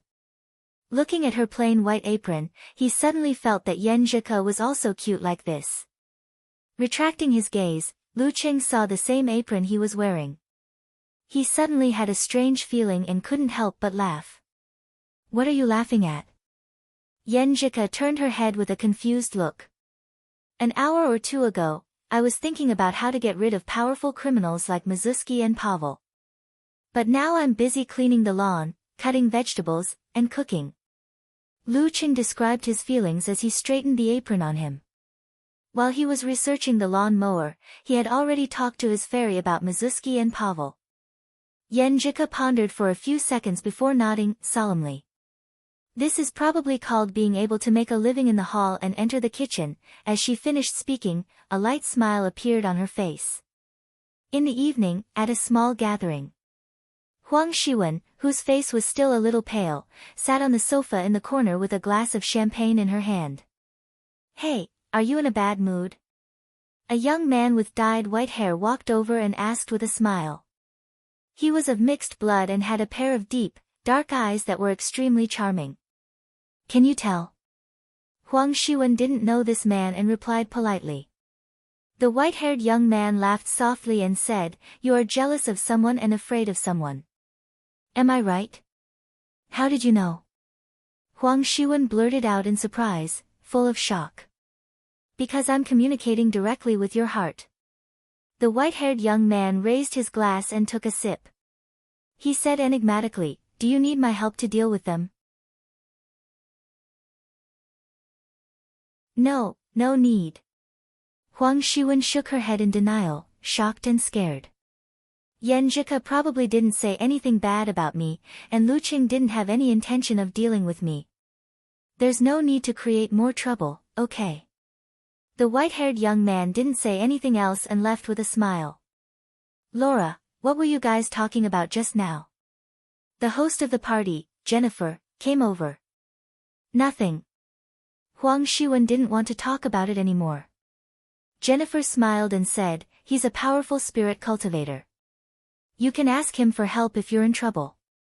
"Not at the moment." Huang Shiwen denied again. Jennifer nodded and said, "All right. Then let's enjoy ourselves to the fullest. Let go of the restraints of life, let go of the outer layer of flesh, and enjoy the party to our heart's content." When it was close to the weekend, Lu Qing suddenly received an email from Smith. "Mizuski will be out for a rave party. There might be a chance."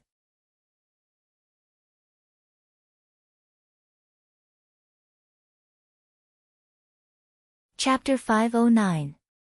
At the entrance of a villa with a fountain and statues in front of it, Mizuski said excitedly to the spirit cultivation instructor beside him, "House, I feel great this time. I'm about to come into contact with the world of pure spirit." He was less than 40 years old, tall, with deep eye sockets and a straight nose. His eyes were light green, and the contours of his face were soft. He was a good-looking man, and he was born with a childlike temperament. He didn't look like a gang leader who committed murder, arson, smuggling, drug trafficking, and forced women into prostitution. The spirit cultivation instructor was a mixed-blood youth in his 20s. His hair was dyed white, and his eyes were light brown. They were dark and deep, as if they were connected to another mysterious and strange world.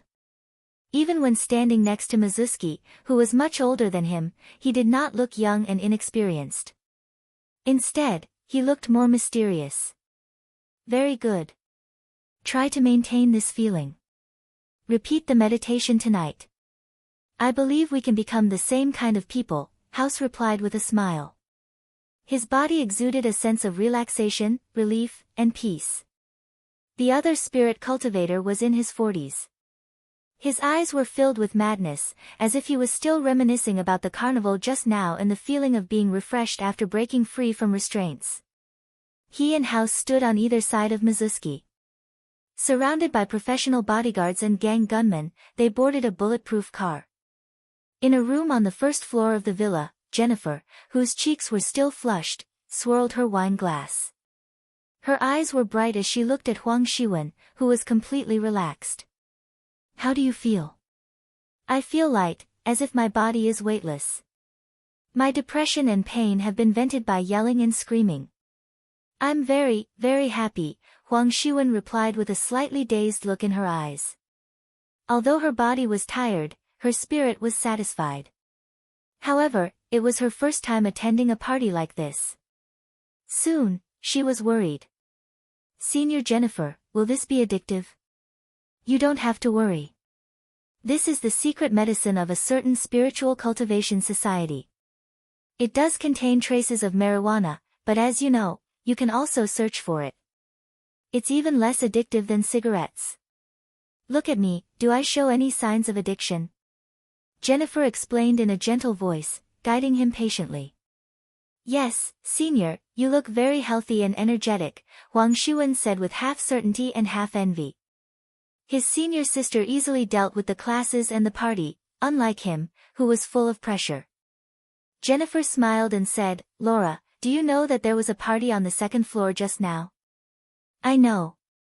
Huang Shiwen had been curious about this for a long time, but without an invitation, she couldn't pass through the burly man at the stairs. "It's a secret party held by the Spirit Cultivator Society. It helps you release your stress and break free from the shackles of the external world and your body. You can truly see your unique self and see your own gem-like soul.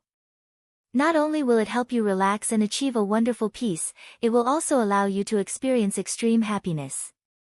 From there, you can break out of your prison and gain the opportunity to communicate with the pure spiritual world," Jennifer described in a dreamy tone. Seeing that Huang Shiwen was still holding back, she changed her words. "This is the most popular party in the upper class. There are senators, lawyers, professors, and CEOs of various companies. The spirit cultivator you met earlier is their mentor. He's very powerful, much more powerful than a superpower user." Huang Shiwen's heart skipped a beat when she heard the words, upper-class society, but she still had some doubts about it, so she didn't dare to ask more. At the entrance of the villa, after Mizuki and the two spirit cultivators boarded the bulletproof sedan, the professional bodyguards didn't immediately leave to board the black car behind. Instead, they stood guard by the 4 doors. As the bulletproof sedan started moving slowly, they held onto the door and ran in small steps, maintaining their previous positions. Only when the bulletproof sedan started moving did they retract their arms, turn around, and enter the second car that was moving forward but had its door open. The whole process was very professional. At this moment, a figure jumped out from the shadows outside the villa. He wore a baseball cap that was pressed very low on his head, and a pair of black-rimmed glasses rested on the bridge of his nose, covering half of his face. The exposed part of his face was sparkling, and the color was chaotic. His muscles were tight, and he was unusually thin. In the blink of an eye, Lu Cheng had reached the side of the bulletproof car as if he had shrunk the distance between them. He gathered his chi and blood and exploded them, expanding his right arm. He opened his palm and pressed it hard on the trunk of the car amid the flames. Screech, screech, screech. An ear-piercing screech of friction sounded instantly. The rear wheels of the bulletproof sedan were pressed to the ground. They spun wildly at first, then slowed down rapidly. Golden sparks flew everywhere. Both of Lu Cheng's legs were pressed inward, and his muscles were exaggerated. His entire body's strength was twisted into one.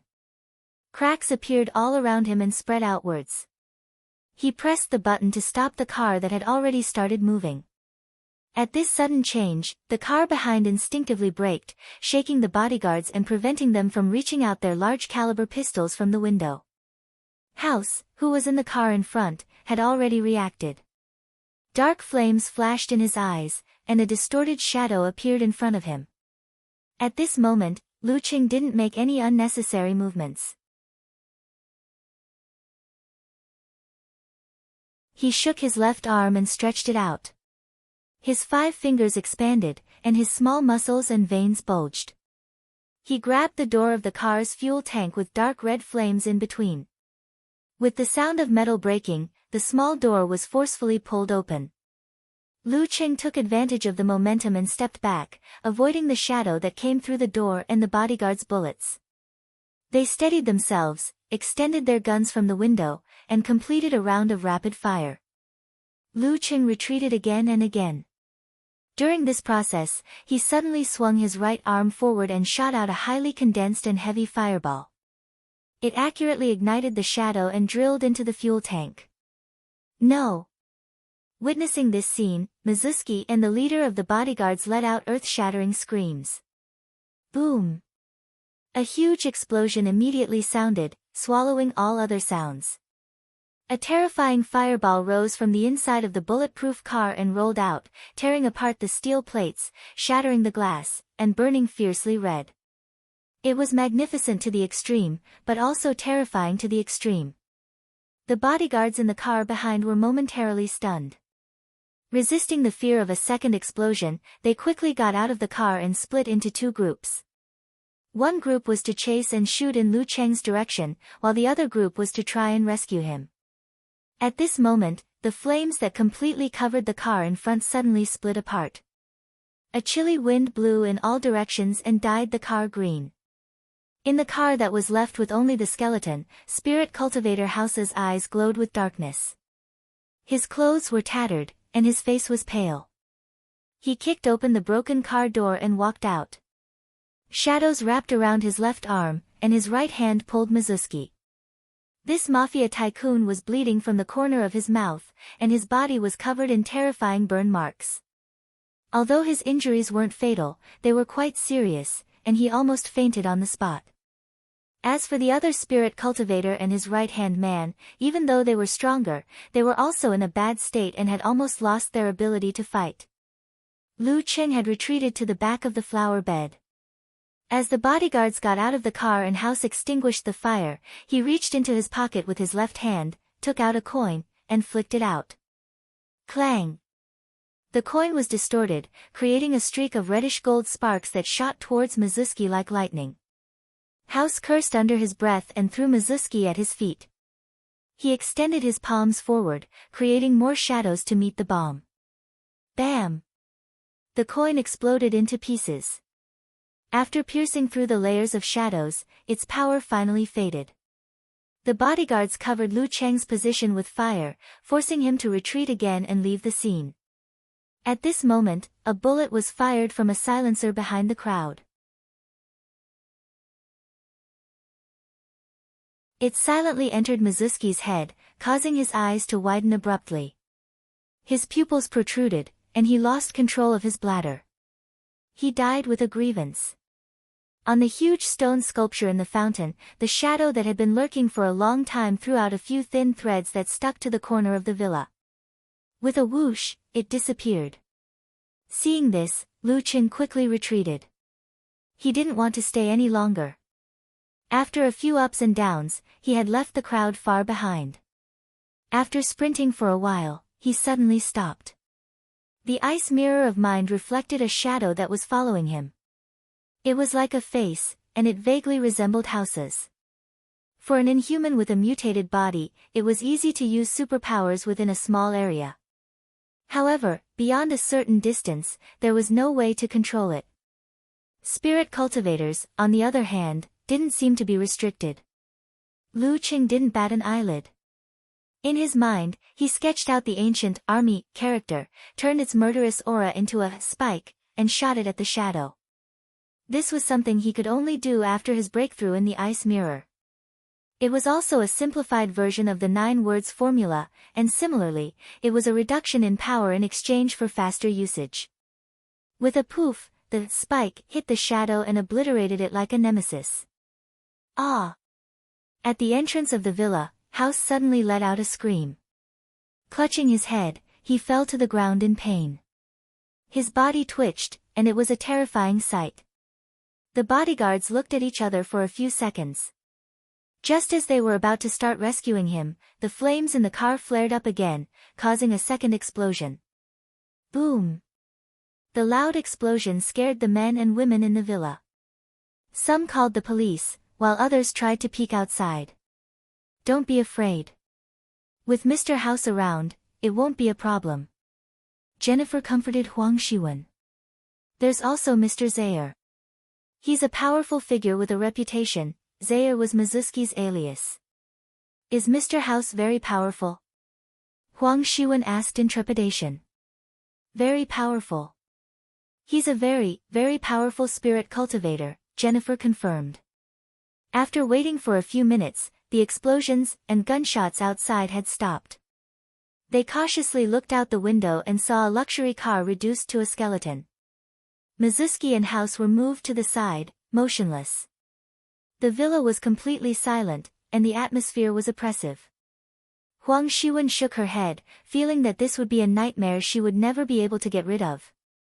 2 blocks away, Lu Qing met up with Smith. He changed out of his takeout clothes and sneakers, and turned them into ashes.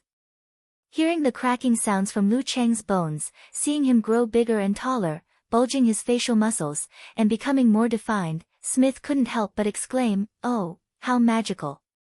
"A little trick," Lu Cheng replied with a smile. After encountering gods in the void, his control over his body was enough to achieve bone shrinkage.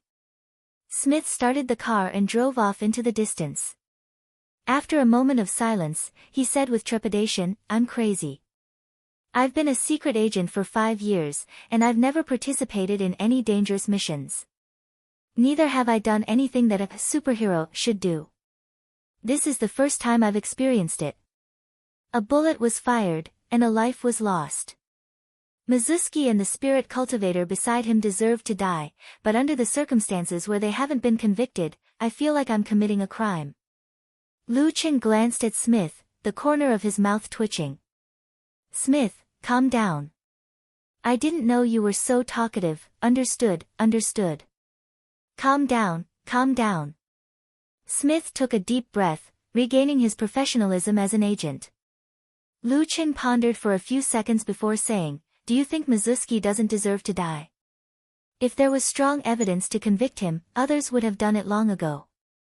If there wasn't, even if they caught him, he could still find someone to take the blame and leave the court easily." "I know." Smith tilted his head and looked at Lu Qing.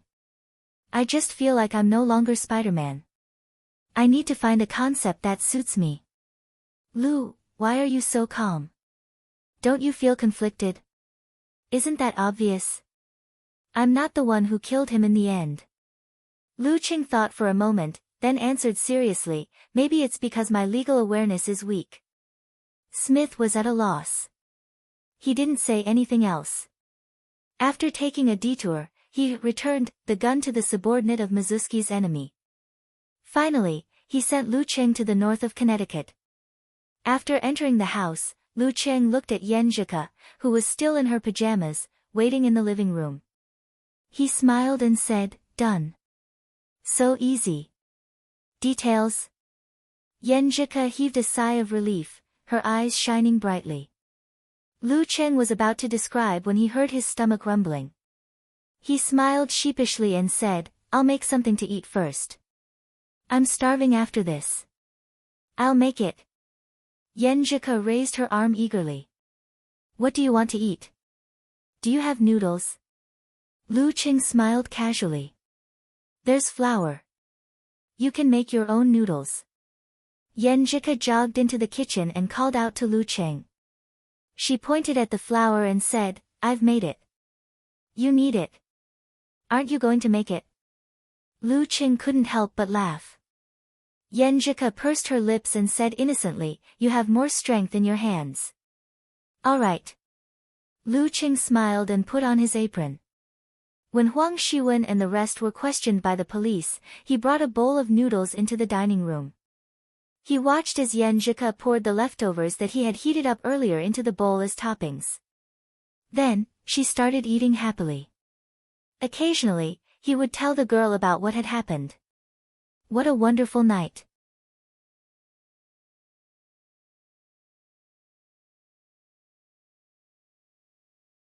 Chapter 5:10.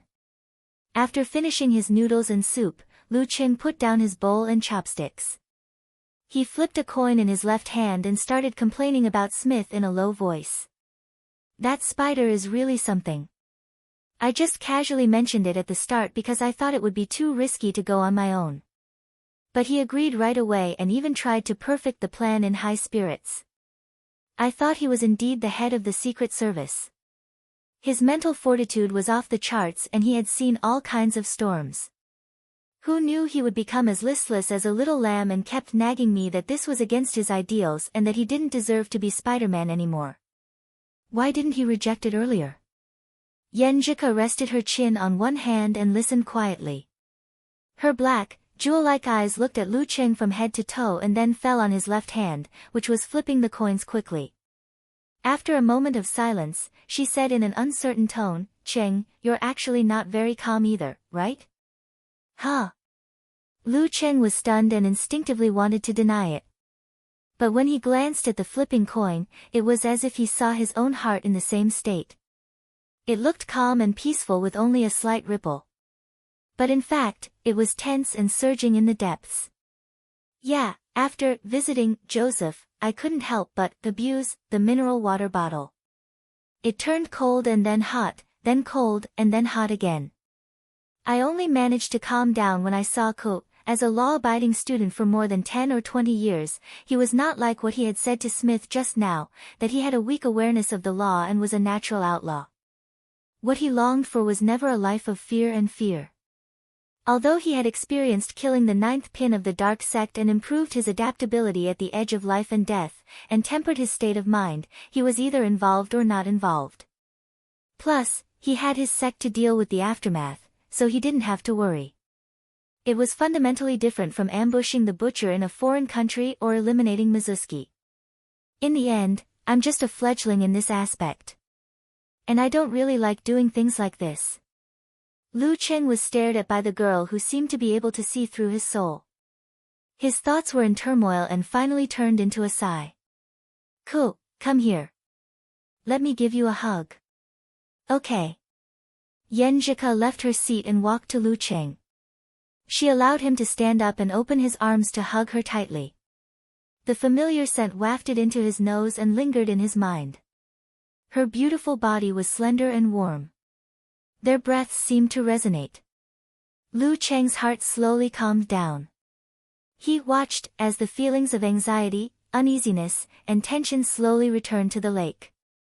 There was no more undercurrent. During this process, Yenjika patted his back clumsily and awkwardly, just like how he gently stroked the girl's hair. After getting rid of the butcher and Mizuki, the other criminals in Connecticut will either not involve you or fall within the range that Aunt Du can handle. There's only Pavel left.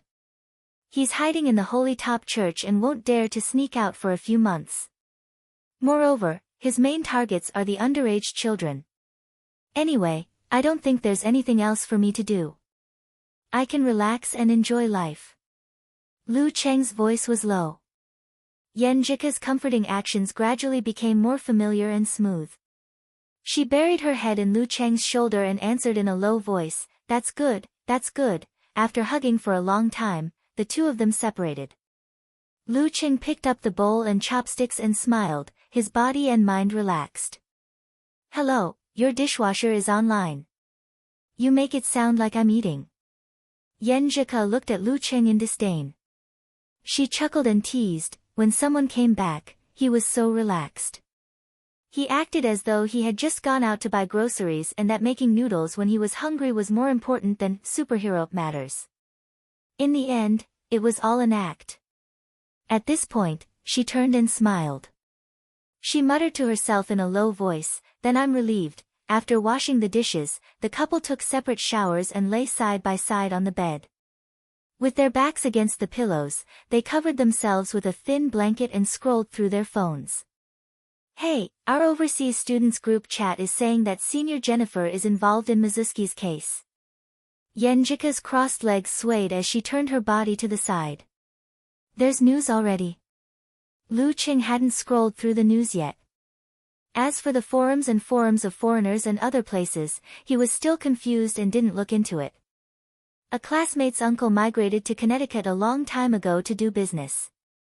His cousin happened to be working at the police station, Yenjika explained. She moved the phone and herself closer to Lu Qing to read the follow-up. According to the classmate's description, Jennifer, an active figure at Connecticut University, had been controlled by Mizuski since a long time ago to help him find girls of good quality. The usual method was to invite them to parties, and after they had played together a few times and got familiar with each other, he would lure them to take the secret drug in order to seek higher levels of enjoyment. Then, he would slowly increase the dosage until it became an addiction. Finally, he would introduce them to rave parties, where they would indulge their body and mind and fall into depravity. They would become a tool for spirit cultivators or a tool for Mizuski to rope in members of the upper class. When they got bored and didn't have the talent in this area, they would be thrown to the bottom of the class and controlled to make money. In the process, the girls who were seduced would, in turn, become like Jennifer, pulling in more unsuspecting girls, causing the number of victims to snowball. However, not everyone would succumb. It should be said that most of the girls participated a few times, but after realizing that something was wrong, they would rationally refuse and not come again. Of course, there were also poor victims who were forcibly drugged. How can this be? Yenjika was dumbfounded. She was so angry that her voice trembled a little. Unlike the girls Joseph killed, she didn't know and had no relationship with them. This time, many of the victims involved in this case were students from Connecticut University. Yenjika didn't discriminate against the atmosphere of parties in America. She just felt that it was a waste of time and could easily lead to scandals, so she wasn't willing to participate. Who knew that some parties were actually dangerous, like a venomous snake that looked colorful but was actually terrifying? Lu Qing felt lucky and no longer had any doubts about his previous actions. What's the point of bullying girls? And it was easier to implicate Ko than he expected. It's good that Mizuski died. Those spirit cultivators are also detestable. He only regretted that he didn't have the chance to punish them. Yenjika complained for a while. She was actually a little traumatized by the parties. The police didn't reveal who was involved in the parties out of consideration for the victims.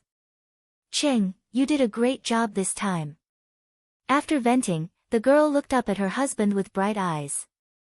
Out of habit, Lu Qing wanted to flirt and ask what the reward was. However, he was still in a state of calmness after the excitement. When he saw Ko's serious expression and bright eyes, he immediately felt that everything had paid off. I like this reward. He chuckled softly. Huh? Yenjika was stunned. She didn't know what her Cheng had pulled on again. Since when did I reward him? After calming down, the girl browsed the news again. Finally, she found a few reports in a row. The deliveryman reappears. The infamous Mizuski was executed. The deliveryman is not a hero of order. Crazy party, deadly party. Yenjika's English reading ability was much better than Lu Cheng's. She browsed quickly and translated.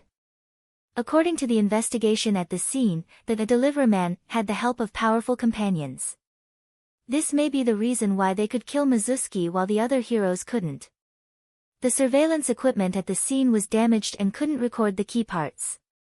However, we were able to extract the footage and directly see the deliveryman. He is less than 1.7 meters tall and dressed like a typical delivery boy. He wore a baseball cap and very large black-rimmed glasses. His skin color was indistinguishable. He was the type with thin cheeks. He was good at making explosions. His hands were covered in flames, so no fingerprints were left. This basically matches the description in Cole's brief statement. Basically matches? Yenjika laughed and turned to look at Lu Cheng. Her Cheng was already 1.7 78 meters tall after his second puberty. He wasn't handsome, but he was a good young man with defined lines, full muscles, and a masculine face. If they are really the same, then I'll have a headache. Lu Qing laughed. He deeply felt that the bone-shrinking skill was very useful. After chatting for a while, Yenjika translated the comments under the news. The American public was roughly divided into two camps. A group of people believed that the Deliverman was not a superhero but an evil person. If he could kill the infamous Mizuki today without any evidence, he could kill someone else tomorrow based on his own judgment. Perhaps, he could kill someone else tomorrow based on his own judgment. This was a factor that caused social unrest. They wanted to catch the Deliverman as soon as possible. The other camp believed that the American system was corrupt and hopeless. The judiciary had become a toy for the rich and powerful and could no longer uphold justice. At this time, it required a brave knight to judge and punish the bad guys. They claimed that the Deliverman was their idol and a true knight. After translating the most popular comments, Yenjika chuckled and said, "I don't know about other things, but I'm sure those rebellious youths in America worship you. It doesn't feel right that everyone is wearing black-rimmed glasses to imitate me." Lu Cheng's imagination ran wild. The couple talked and laughed for a long time until their biological clocks came and they both fell asleep. In the middle of the night, Yenjika woke up slowly. She wanted to turn over but found that her right hand was tightly gripped and she couldn't break free. She propped her head up and looked beside her. Although Lu Cheng was sound asleep, his hand was firmly gripping hers and wouldn't let go. The gentleness and calmness in his eyes faded away and he became like a child. The next morning, the couple woke up on time and started practicing. Because of the experience of mastering the other characters, Yenjika finally got a feel for the fighting formula after a few days of practice. This made her very happy and she even ate 5 more mouthfuls of breakfast. After they parted ways outside the campus, Lu Qing jogged to the Musashi martial arts gym. Along the way, he saw many imitators wearing baseball caps and black-rimmed glasses. He could only twitch his mouth in response. In the following week, Lu Cheng was well behaved because Pavel never left the Holy Top Church. He even didn't find an opportunity to challenge the Grand Master of Martial Arts of the Jaruga sect as planned to avoid the limelight. In the blink of an eye, it was almost the end of the month. It was time for Lu Cheng to return. In the lobby of Orion Airport, Smith heaved a long sigh of relief when he saw the reluctant couple through the surveillance camera. During this period of time, he had come to realize that he had deviated from the path of Spider-Man ever since he couldn't get a search warrant for Joseph. That was why he agreed to Lu's suggestion of working together to eliminate Mizuki. However, Lu was a dangerous person. If he stayed in Connecticut all the time, it was easy for him to cause trouble, which would exhaust him to deal with the aftermath. Phew, thank God, he's finally leaving. Smith made a cross piously. You're tuning into the Blissful Bookshelf YouTube channel. We're so grateful for your support and don't forget to subscribe to join us on this incredible journey through captivating stories. Your generosity through donations truly makes a world of difference, as it's the primary source of revenue that allows me to expand and enhance this channel for you. Thank you from the bottom of my heart for being a part of this adventure.